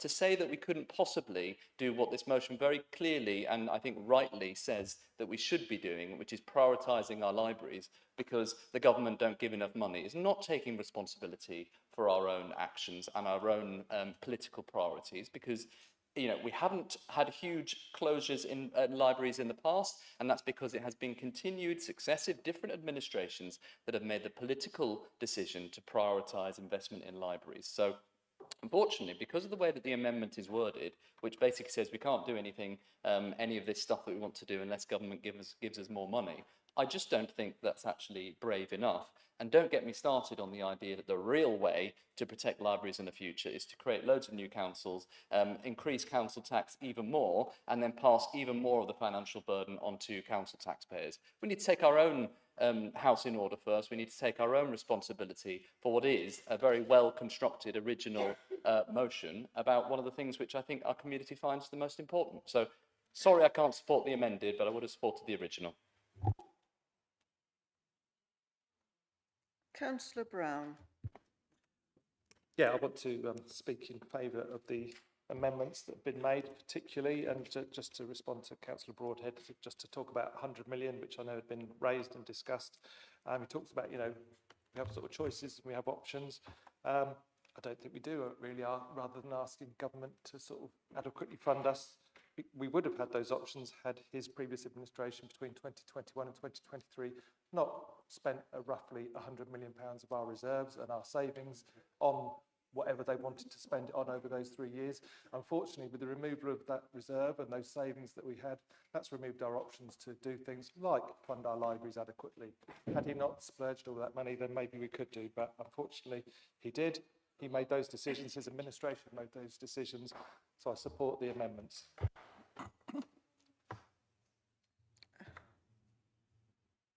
I've got Councillor Canavan next. Is that because you're seconding, Councillor Canavan? Yeah, I'll wait to the end if you want. Right. Can we have Councillor Dove first then, please?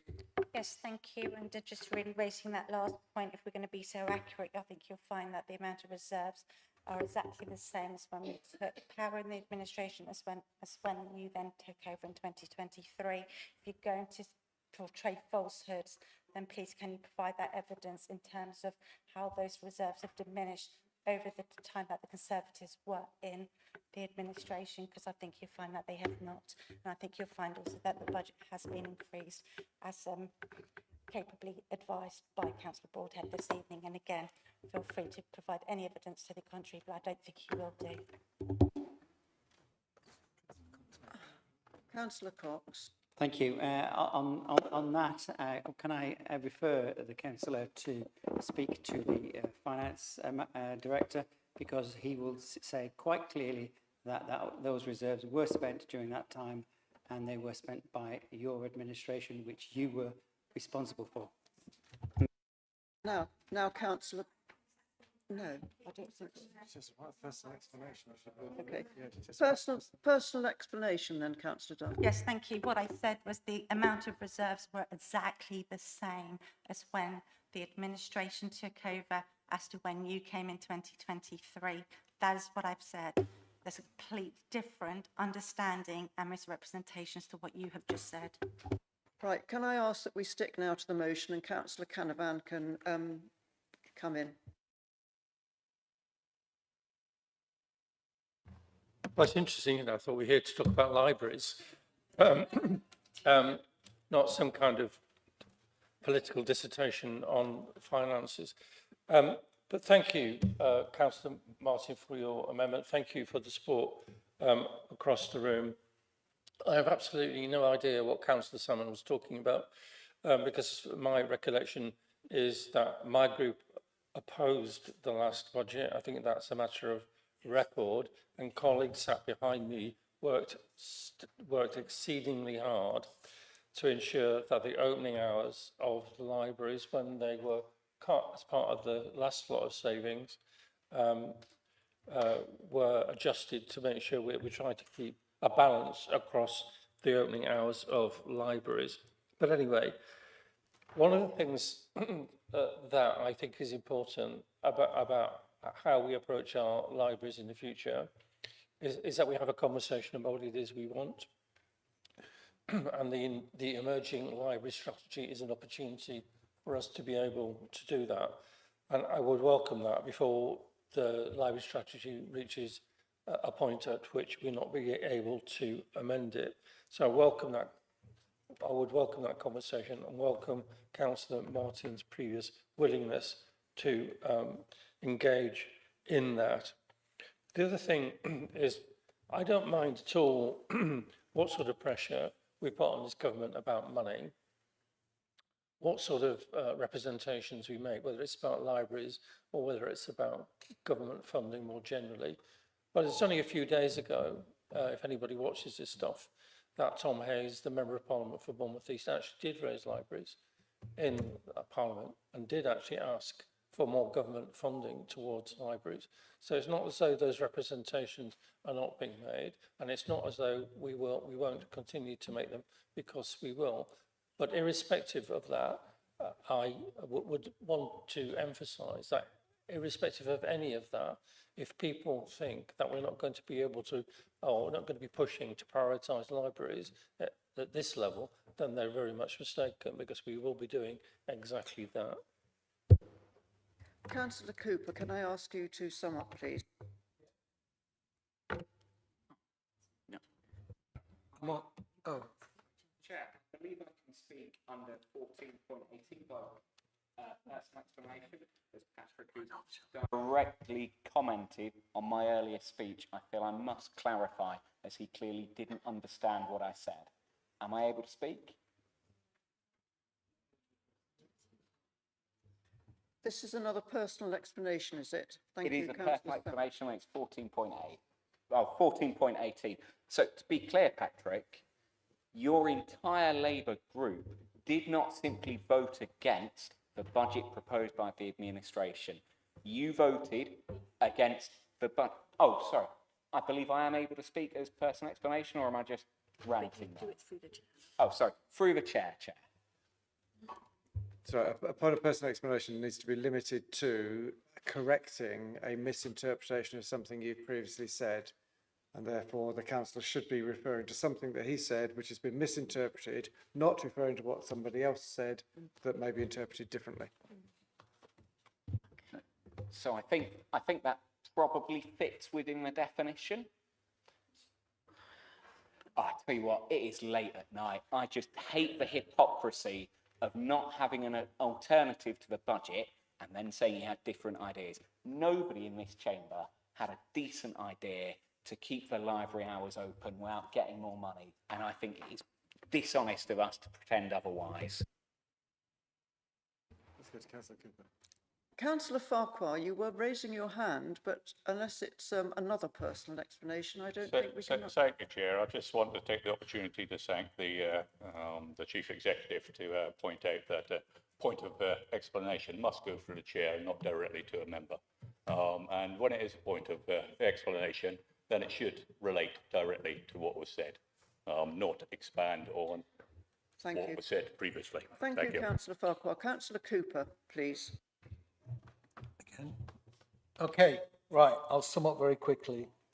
So, the motion calls for investment in staffing and hours, a full review of the Hamworthy Cafe closure, a commitment to revitalise our library network, not just as a service points, but as community anchors. Because libraries are not a luxury, they're a part of our liberation. Let's protect them, expand them, and honour a role they play in lifting us all and benefiting the whole community. I must just say that I'm not going to get political and get into the political debates, but I suddenly find, what we call parliamentary ping pong in Westminster, sometimes it has no place here because we're asking to commit to something collectively for the common good, despite of the colours or prejudices or the strong beliefs that we hold. So I hope you can support the motion. I already thank Andy for, Councillor Martin, sorry, for the amendment. Thank you. Thank you, councillors. Let's go to the vote, please.